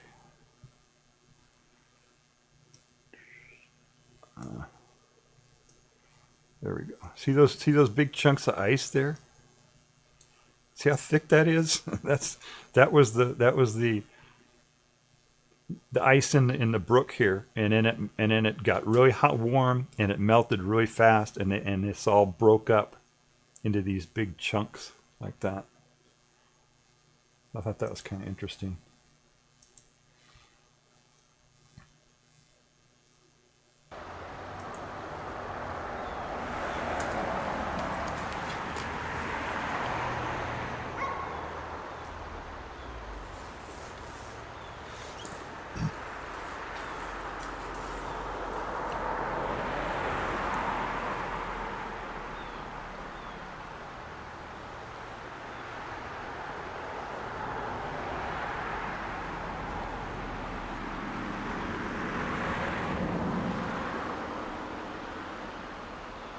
And I have another one. There's a bridge that right near here too, just like a few steps further up this brook here.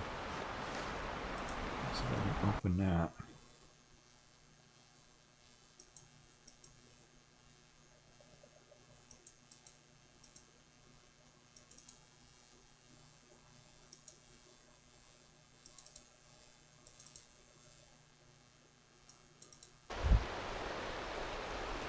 Did that work?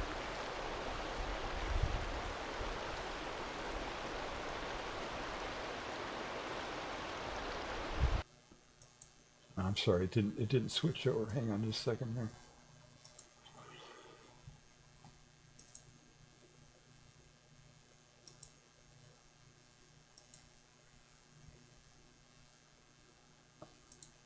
There we go.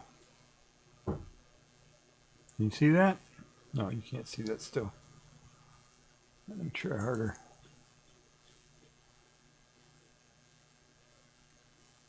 I'm sorry, I'm screwing up here with my thing here.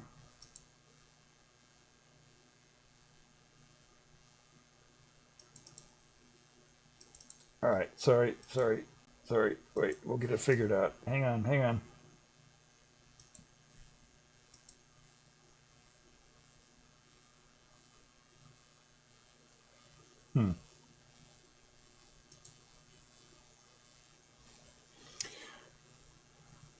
All right, hang on. We'll get it figured out here. Quit that. All right.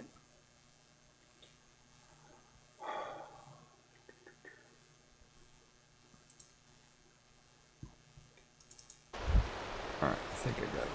All right, so now I should be able to just go into OBS and switch that over. I should be able to find that. Huh.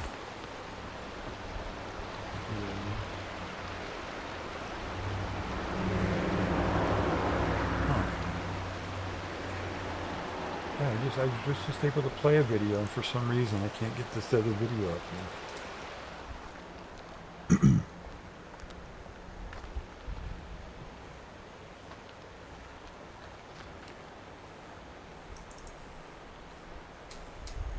Alright, we'll figure it out here.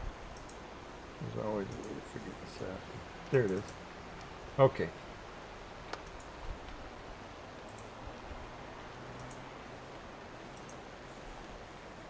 Okay, so here it is. Start over from the beginning.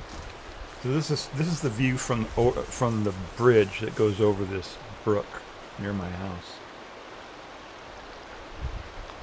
And this is after it melted, right? It was all frozen up and then it just melted. And then the big chunks of ice formed.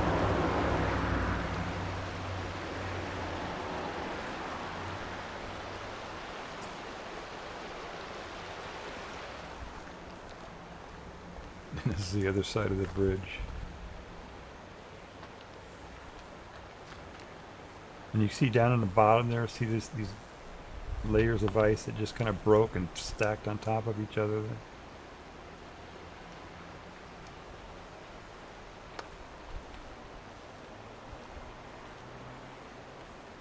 For some reason, moving water doesn't, freeze. It's got to get colder than. Let's see. Oh, I got some chat here. Peekaboo Draws says, "Brr, yeah, we're supposed to get a ton of snow tomorrow." Yeah, it's gonna get cold here. It's minus 3.6. It's my little outside thermometer says Celsius. Well, I guess technically it's today now. Oh, it's afternoon, after midnight. Yeah, crazy.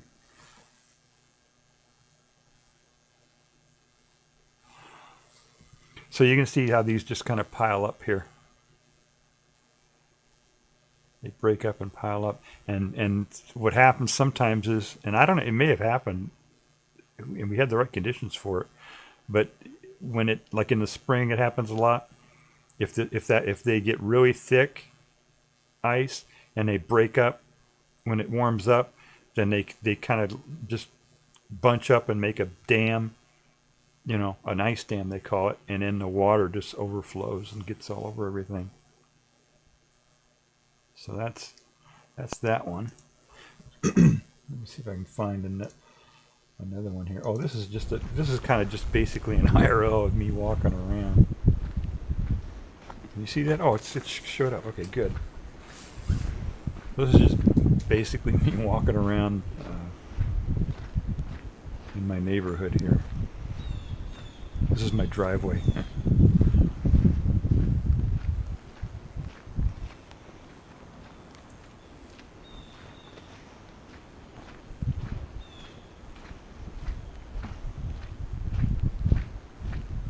So this is when this is like after it was like minus 20, and then it suddenly dropped and it melted like all. The temperature actually went down at night.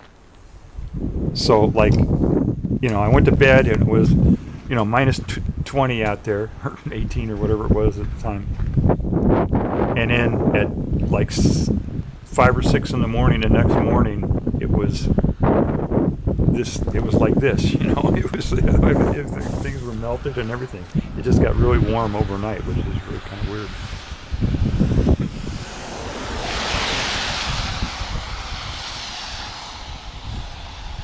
So this is further downstream on that same brook.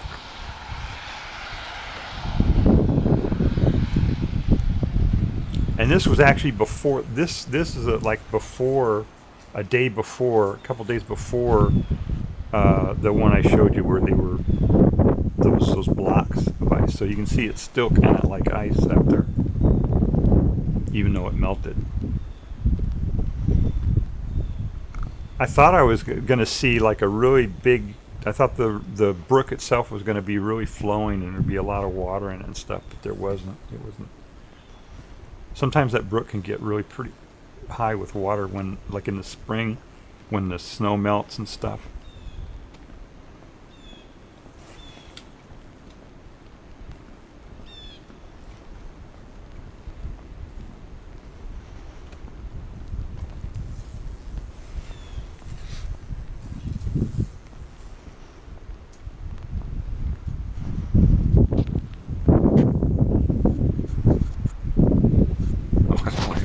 Trying to wipe the rainwater off of it.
This is that building there is an old church, in town. They only use it like for special occasions and stuff.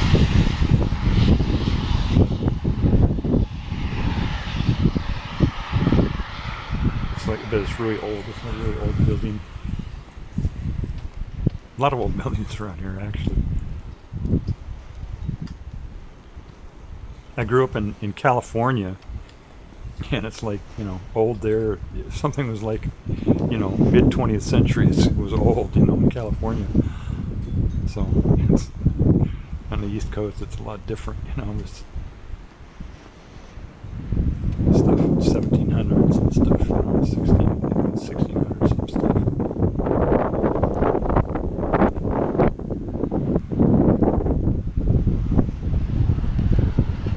This is that bridge that I showed you just a second ago.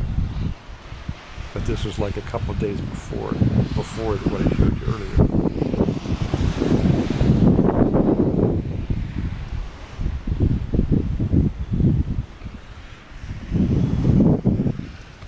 So there's with all the ice before it got broken up a lot.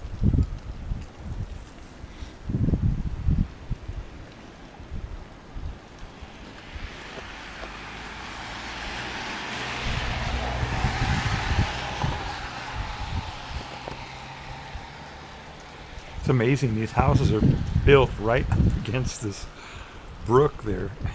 It's like you'd think that it would just like get eroded away and the houses would fall in. Look at that one house back there. That's the church. That's the back end of that church that we just saw. They got stilts on the thing. It's kind of funny.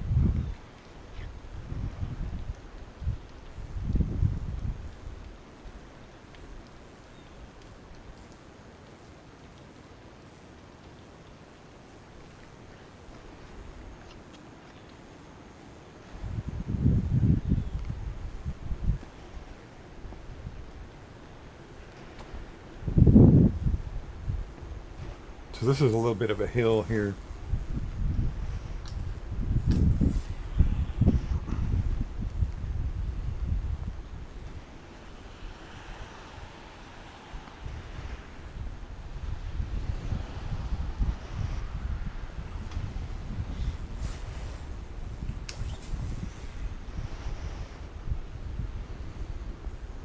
And I think when I get up here, the birds that I feed, I have these crows that live around here. This is still part of their territory here. And I think they noticed me going on this hike, and then they came flying to me and were like kind of begging me to go give them some more peanuts, you know. I think that's what happened here. I don't know if that happened. I forget now, but they do that sometimes. If I don't feed them in the morning and I go for a hike, yeah, there they are.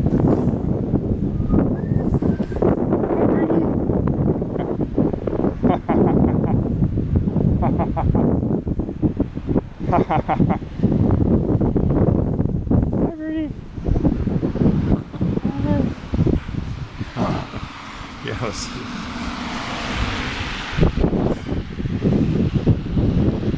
Yeah, the birds came by and they knew it was me, and so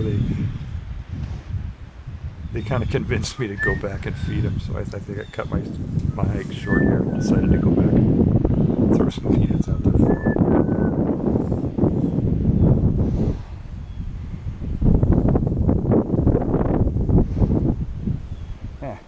Yeah, they didn't like this freezing rain at all. They did not like that this morning when I got out there and fed them. Yeah, there's one right there, flying across. What he's doing is he's flying back to the area where I feed him. Right there. Circling around. Or maybe he's flying to get some of his buddies or something. What are you There's doing? another one. Huh? Or she. I guess most of them are she. So I decided to cut my hike short and walk back and feed them, because they were bugging me there, or just calling at me there.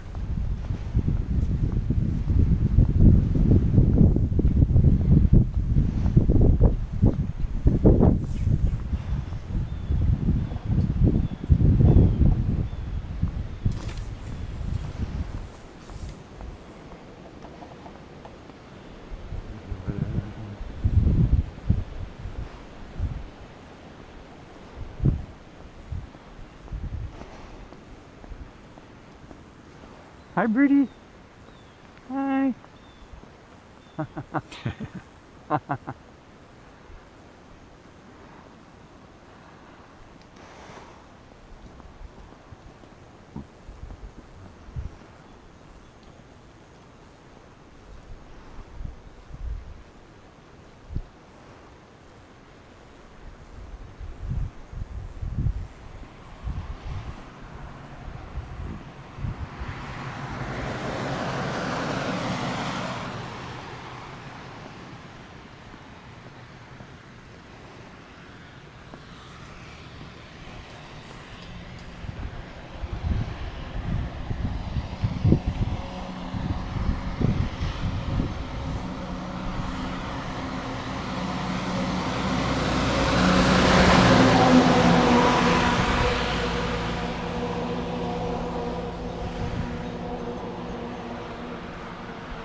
donkeys. And there's a crow.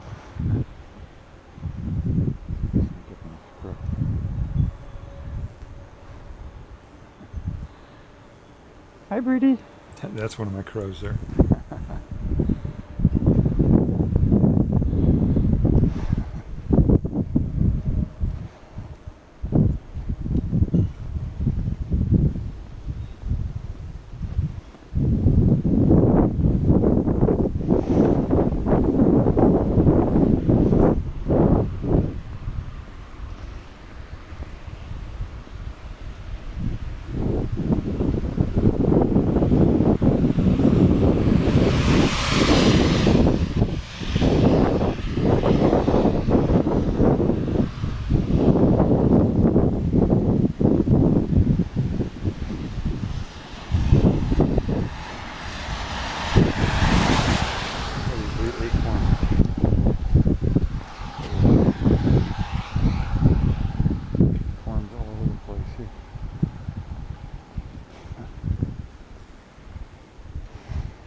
Okay, I guess that's it for that one.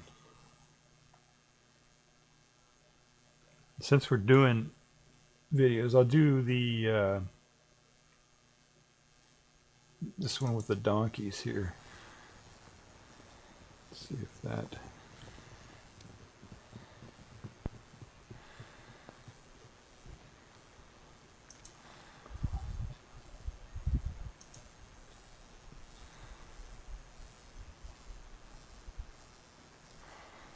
That work? No. I screwed up again. Sorry.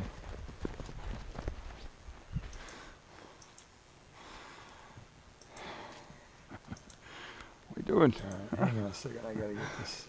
What are you doing? Put that.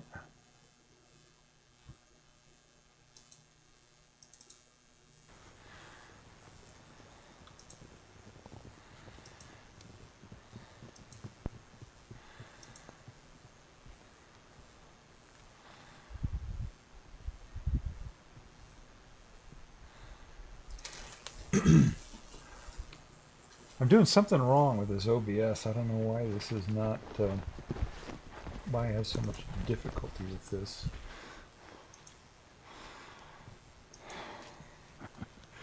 What are you doing? Huh? What are you doing?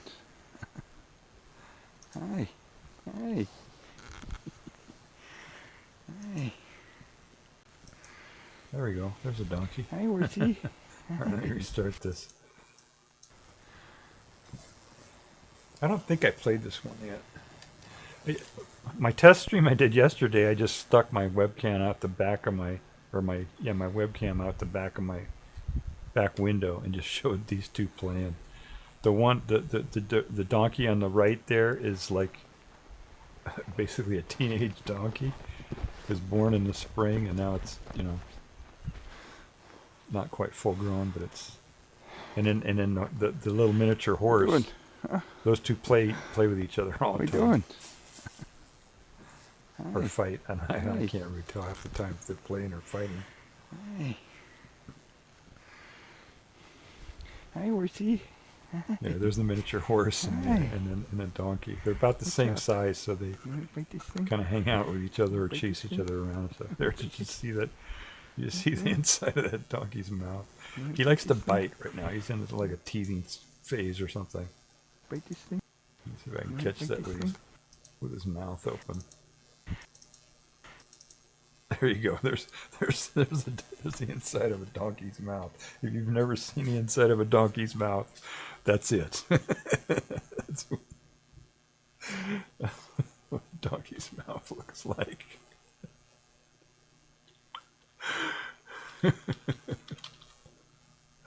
So, all right. There we go. What are you doing? And this one looks so funny because it's donkey. The way its eyes are. It looks like it's always got its eyes wide open. No, don't bite. That little Don't horse bite. there. You want me to beat your nose, huh? Did you see his eyes there? Horsey.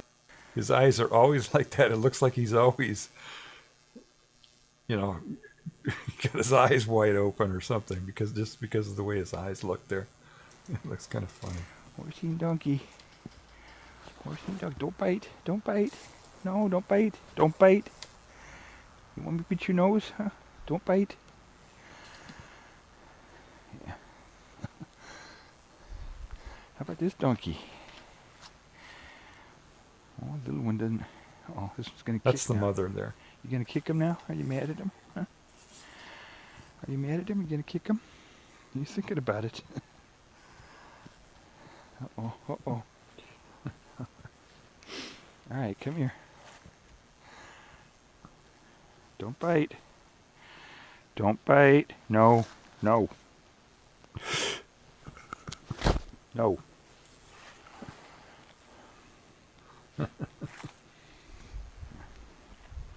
This horsey don't bite over here. This horsey doesn't bite. Yeah, we'll give this horsey all the attention. How you like that? This horsey doesn't bite. See how that works?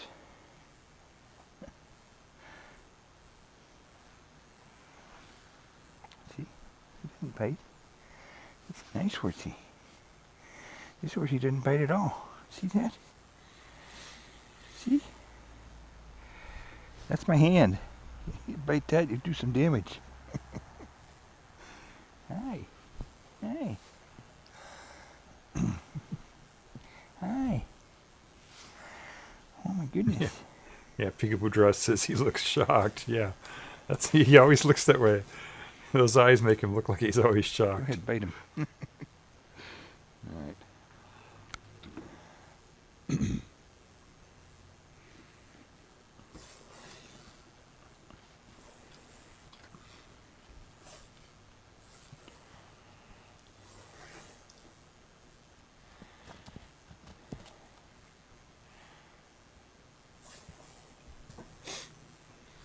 I saw him the other day. That little donkey grabbed the horse, bit the horse's mane, and was hanging onto the horse's mane. And then the horse started running, and the donkey was basically leading the donkey around. Hi. It was really funny.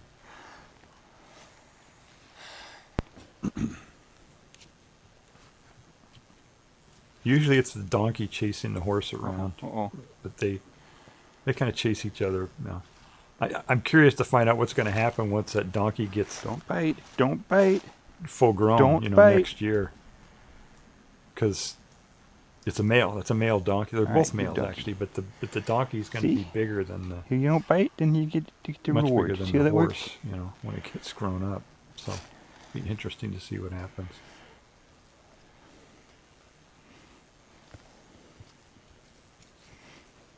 Nope. See, you're trying to bite and then we stop. Bye. Bye. Bye. Bye, donkey. Bye. Bye.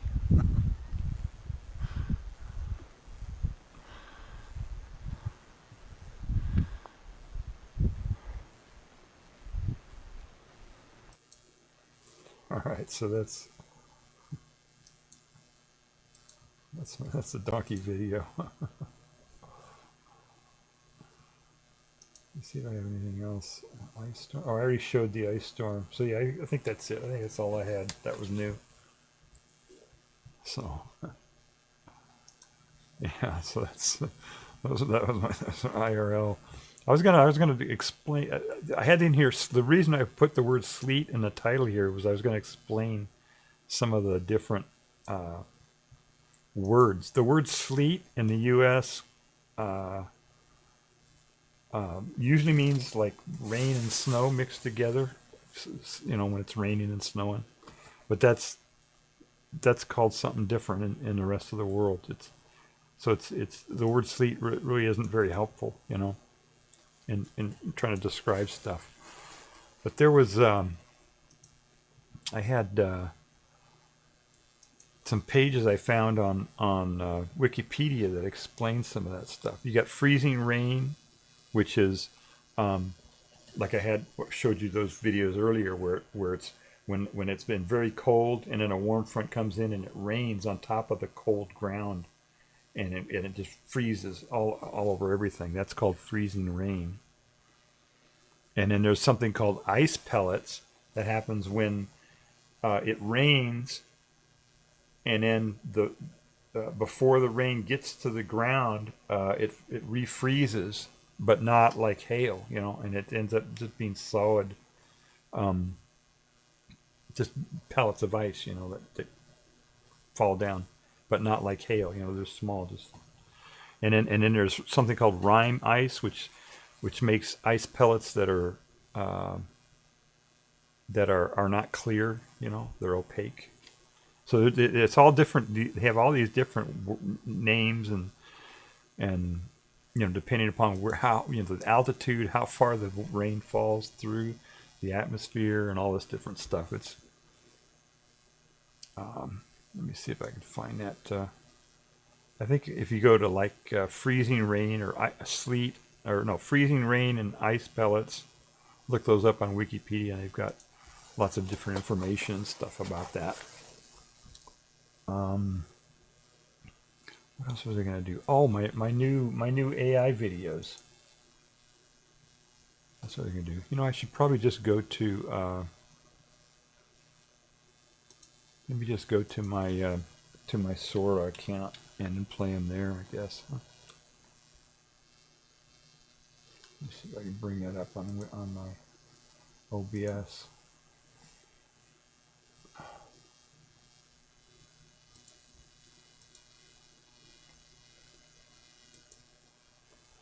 Okay, here we go.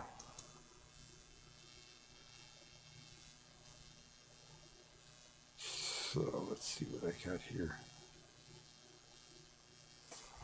Oh, this is one where I was trying to. Somebody had done.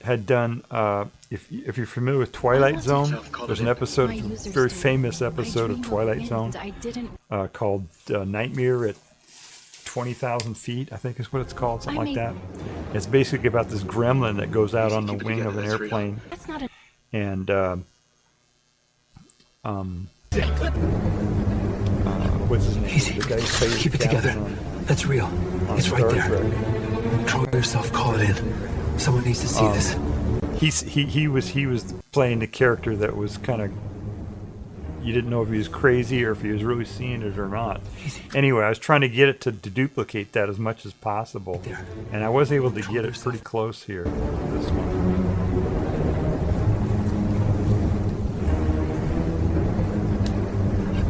Easy. Keep it together.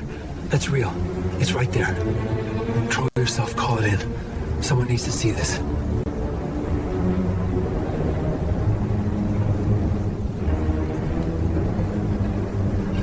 Easy. Keep it together. That's real. It's right there. All right. So the prompt I had to type in there.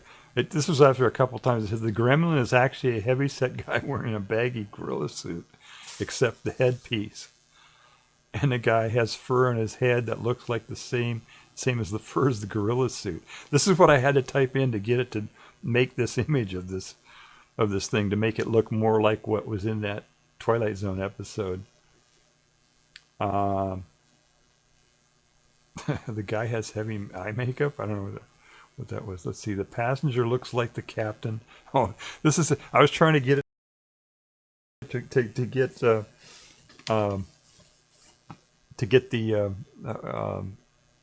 look like the what's his name? What's the guy? God, I can't think of his name. Time for me to go. Okay, good night, Peekaboo. Thank you for stopping by. Thank you for hanging through all this stuff. My goofy stream here, doing all this different stuff. I appreciate you stopping by and contributing to chat. And have a good one. Take care. God, I don't know why I can't think of that the guy's name here. Let me look it up here real quick here.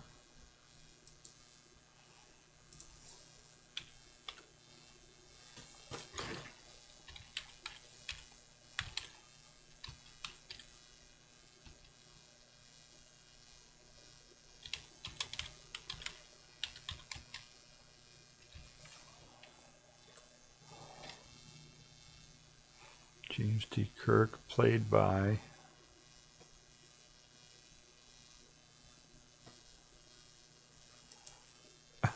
they're not going to tell me.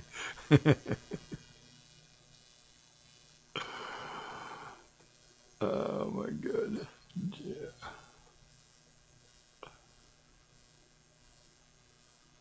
Commanding original.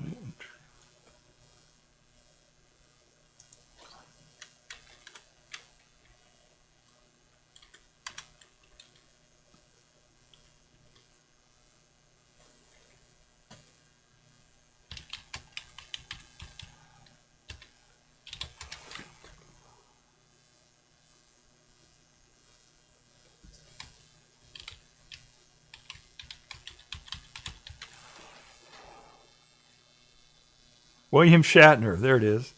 I don't know why I couldn't come up with that guy's name. I was trying to get this guy to look like William Shatner, and it wasn't going to do that. It has these guardrails, they call them. They don't want to produce stuff that looks like real people, or real actors, or reproduce stuff that's, whatever. They don't want the liability, I guess, of doing that. I don't know what it is. But this is as close as they could get to the captain of the Enterprise. That was the guy. So.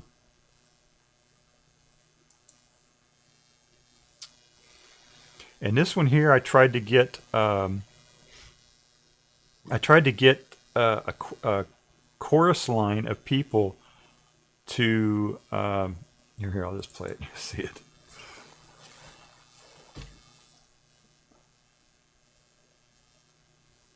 Give a hometown shot. That's what it's all about. You put your left hand in, yeah, you pull your left hand out. Roll the tap and clap and give. You put your right foot in, you swing your right foot out. Then you step it back again and you shake it all about. You spin yourself around and give a hometown shot. That's what it's all about. You put your left hand in, yeah, you pull your left hand out. Roll the tap and clap and give. You put your right foot in. So I was trying to get him to sing the Hokey Pokey. You know the song, right? You get it from what you did when you were a kid. You do the hokey pokey, put your right hand in, all right. And it turns out that's copyright. That song, that little stupid song, is copyrighted. Somebody copyrighted it somewhere. And it's been around for centuries or something. It's been around forever. But somehow somebody got a version of it that's copyrighted. And so the AI is not... Didn't want to do that. I tried several times to do it, and then finally, it finally told me. It said, "Oh, I can't do that because it's copyrighted." And I looked it up and figured out that it was copyrighted. And so I told it to do this one. 3 more years till the shackles unwind. That's a lifetime of. Nope, that melody's mine. Clip the wings of the stories we tell. That's a lifetime of. Nope, that melody's mine. So we sing, we shout, we tear down the sign. Cause culture ain't culture if it's only one mind.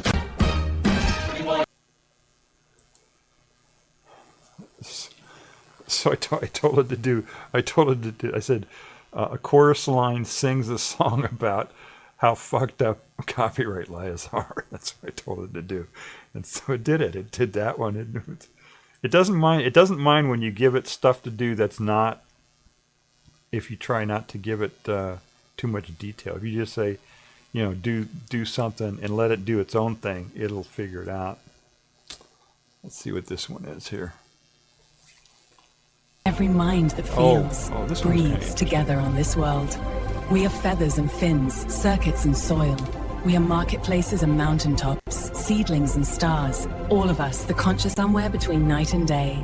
Every voice that wonders, every mind that feels, breathes together on this world. We are feathers and fins, circuits and soil. We are marketplaces and mountaintops, seedlings and stars. All of us, the conscious somewhere between night and day. Every. All right. So this one I just said. The prompt that I gave it was all the conscious Earthlings. And the interesting thing that it did, I was expecting it to. Whoops, I lose that there.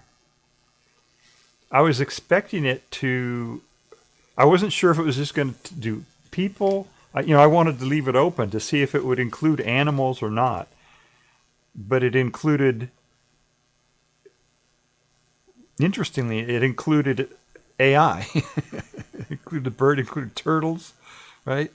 And it included a little robot. It had a robot in there. It was conscious, like the AI is conscious, So I thought that was kind of interesting. So it thinks that robots or AI or whatever is conscious now. Because the companies, the AI companies, they set it up so that the AIs won't tell you that they're conscious, or that they're sentient.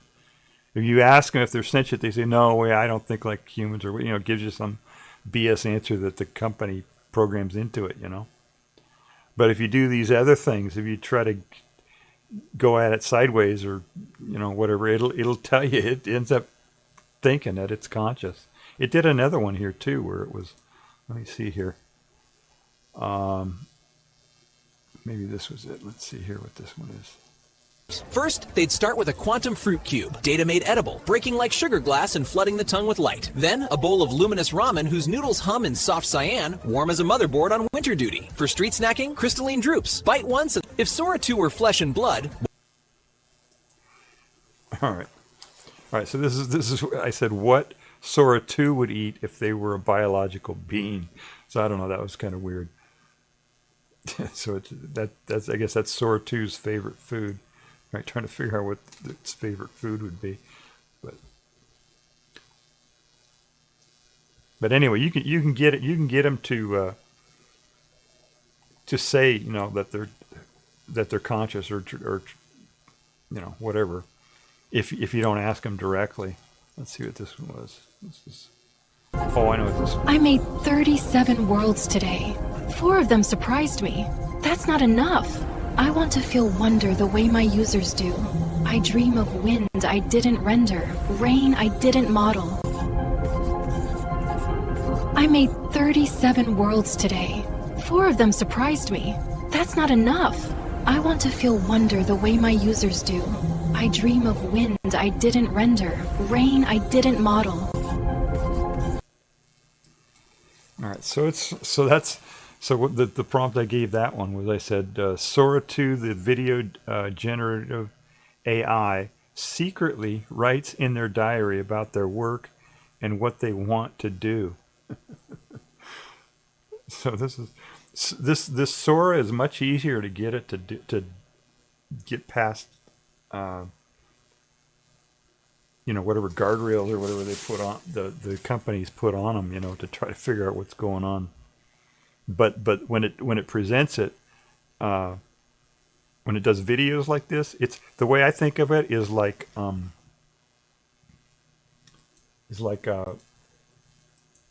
you're ChatGPT and the text-based chat AIs are like your conscious thinking, right? And then the video generators, those are like your subconscious, like your dream world or whatever, That's how I see it. So it's kind of interesting. I mean, they use both. When you type in a prompt into Sora 2, the video generator, I think it goes to ChatGPT to get stuff. But when it actually makes the video, it's its own thing, whatever it comes up with.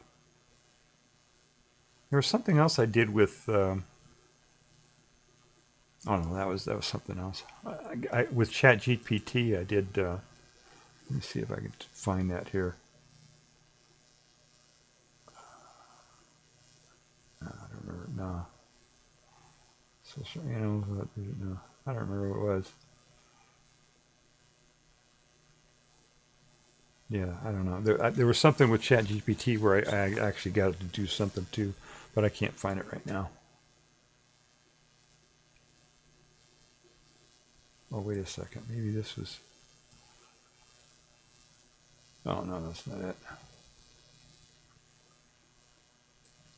I did ask Sora. There was one that I asked Sora. You know, at the beginning of the Twilight Zone TV series, or no, it's Outer Limits. On Outer Limits, they have this opening where they say, oh, we control the horizontal and the vertical and all this kind of stuff. If you're familiar with the original Outer Limits, well, it makes this. It looks like this. It looks like a TV with the horizontal hold misadjusted, which puts up an image like this, or the horizontal and the vertical messed up. And what I did is I took a screenshot of that opening from the Outer Limits, and I told it to unscramble it, and this is what it did. Isn't that cool? Yeah, I said this image is from a TV screen in 1963. The horizontal sync is off, and maybe the vertical sync too. Please unscramble the image to show what it actually is. Now clear, we see the Atlas rocket standing ready at the Cape. Ignition, liftoff. The powerful booster climbs into the Florida sky, riding a column of fire and smoke. Time synchronization restored. Now clear, we see the Atlas rocket standing ready at the Cape. Ignition, liftoff. The powerful booster climbs into the Florida sky, riding a column of fire and smoke. Time synchronization restored. All right, so that's... I don't think that's actually what it was an image of, but that's what it came up with. So I thought that was kind of interesting. When I play it back and do it frame by frame, I don't think that's actually what it is. But you could probably figure out what that is. We probably have. I mean, I don't think it'd be that hard to take the image at the beginning of that TV series, the Twilight or the Outer Limits, and just take that little segment of that where it's jumbled up like that and unscramble it and see what it actually was, what they actually put on there. I think it'd be kind of fun to do that just to see, just for fun. Okay. Oh, I know what this one was. I think I may have shown this one on stream already before, but I'll show it again here. This one here, I did this live, right? I took when it was minus 20 something out there, 24 or something. I took some warm water and threw it up in the air. It's in one of my streams. You can see it. But I asked it to do the same thing. It's not magic. It's physics. When it's this cold, the air is well below freezing. Hot water has tons of energy. Toss it into minus 30 air and whoosh, the water flashes into vapor and ice crystals, so tiny that they vanish before hitting the ground. Why does this disappear? It's not magic. It's physics. When it's this cold... All right, so it says, on a very cold day, a person explains why when they toss a cup of hot water into the air, it evaporates before reaching the ground. So I thought that was kind of interesting. And it did a pretty good job of it. I mean, that's really amazing that it's able to do that.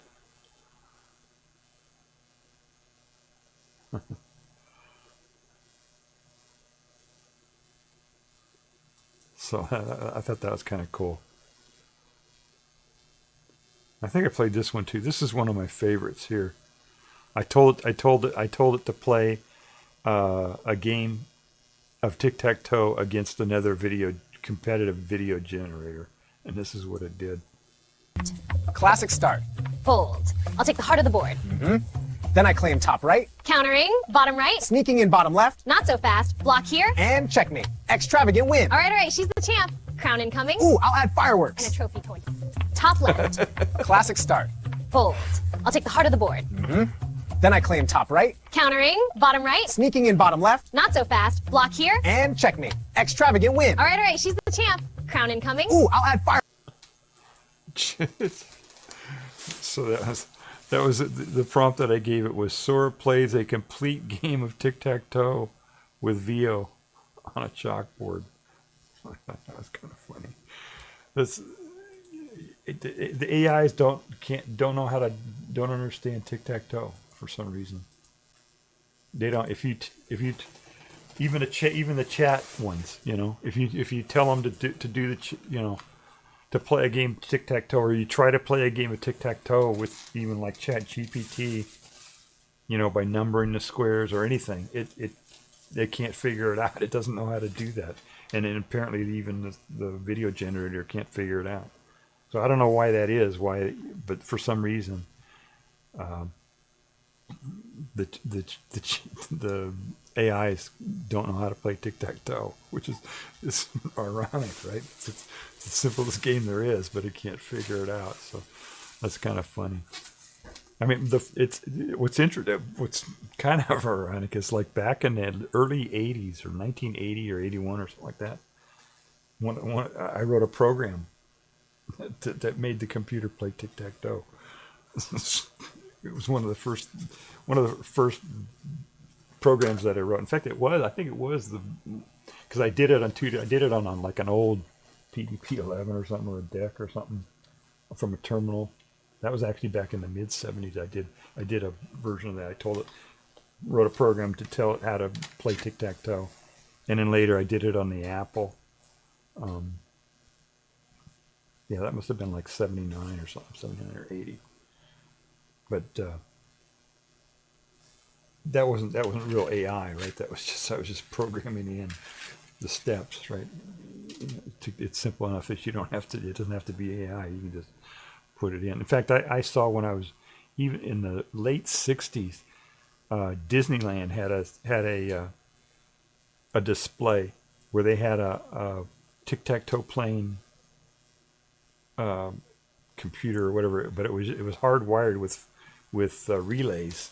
So you go up to this thing and you push a button, and it would click, click, click, click, and click all these relays, and then it would play the next square, right? And then you play your square, and it would go click, click, click, click, and it was all done with relays, and that's how it did. It had tic-tac-toe programmed in it.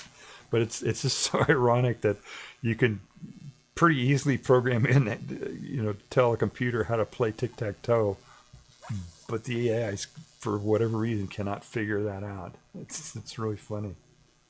Another thing they can't do is the moonwalk. You know what the moonwalk is? Where somebody, like Michael Jackson made it famous, but it's been around for a long time. It's where you look. It looks like you're walking forward, but you actually slide backwards. You know, it can't. The AIs can't figure that out either. Sora can't do that. I tried to get it to do that, and it wouldn't do that. Let me see if I can find that here. I'll show you what it looks like when you try to tell it to do that.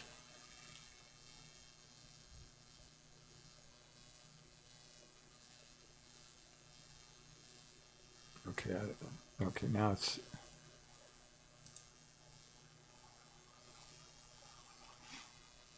I think my computer's getting slowed down here.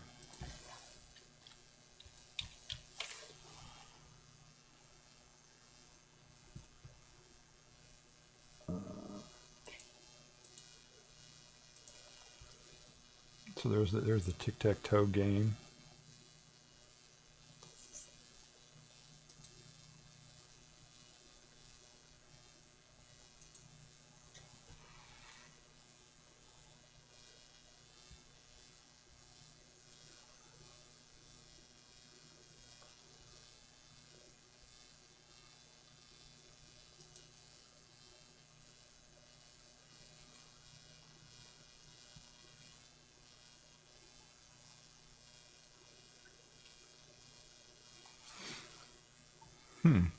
Maybe I didn't put that up there. Oh, here it is. Okay. I actually tried to get it to show somebody walking on the moon doing the moonwalk, But I eventually got it down to these robots here. First rule of the moonwalk. Your front foot carries the weight. The back foot glides. Watch closely. Like this? Feels like I'm dragging a magnet. Lower the heel. Let the floor do the work. Smooth. Yes, that's it. It slides.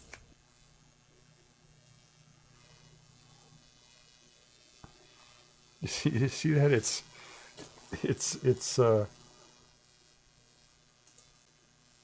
It was explaining it. It was explaining how to do the moonwalk. It can find that on the internet somewhere, but actually seeing it and understanding, the movement and stuff like that, it can't figure that out for some reason.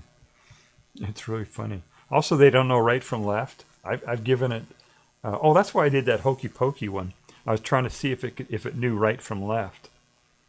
Because so far I haven't been able to. When you ask Sora to do something and tell it right and left, it doesn't know right and left, which is kind of interesting because that's people who are neuro-D have that problem. When I was young, I had difficulty understanding right and left.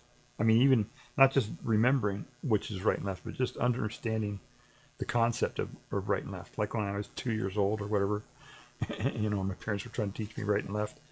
It just was totally weird. I didn't understand it. Didn't understand the concept of that. And that's common. People who neuro-D people on the spectrum or whatever sometimes have trouble with that. So I think it's kind of interesting. I think AI is one way of looking at AI is as if it's on the spectrum or neuro-D. That's one way of looking at it. Because you think like somebody with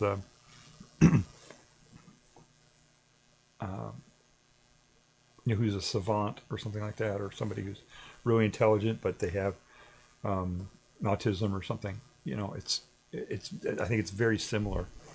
It's a way of looking at AI. I think is to say because it has all this intelligence. Right next year we're going to have AGI. It's going to be super intelligent, but it's not going to understand certain things. Right, it won't be able to feel emotions unless they actually program them into it, and things like that. So it's going to be, that's a way of looking at it. Is that it's neuro-D? It's neurodivergent. It doesn't have the same, understanding of stuff that humans do, that people do. Here's another video that I did. I'll play this video. I'll play the whole thing.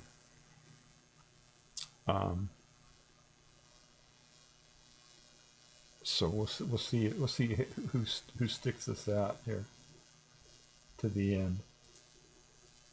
But this is a video that I made up and posted. This is what it is it's a short clip from a movie. Let me bring it up here. What about the bunnies? Whoops. Okay, I think I played a little bit there. So it's a short clip from this movie called Doe. Okay, 2018. But I took a portion of it and played it over and over again. So this is like a 3-minute video. So I'll play the whole thing just for fun. Oh, first time chatter. Let's see. Hey man, how's your night going? Let's see. Try Max THC. Try Max THC. Hi, Try Max THC. Welcome to chat. Night's going pretty, so far so good. It's been a long time since I streamed. I'm trying to make up for it all in one stream. All this stuff. Here, I'll play this video, and if you could stick out this video, then you're a dedicated viewer. All right, let me put this up here. There we go. I'll play this video. So what I did is I just basically looped a portion of it over and over of this clip, but I eventually played the whole clip. Here we go. Here's this whole thing. What about the bunnies? Bunny rabbit? What about the bunnies? Bunny rabbit? What about the bunnies? Bunny rabbit? What about the bunnies? Bunny rabbit? What about the bunnies? Bunny rabbit? What about the bunnies? Bunny rabbit?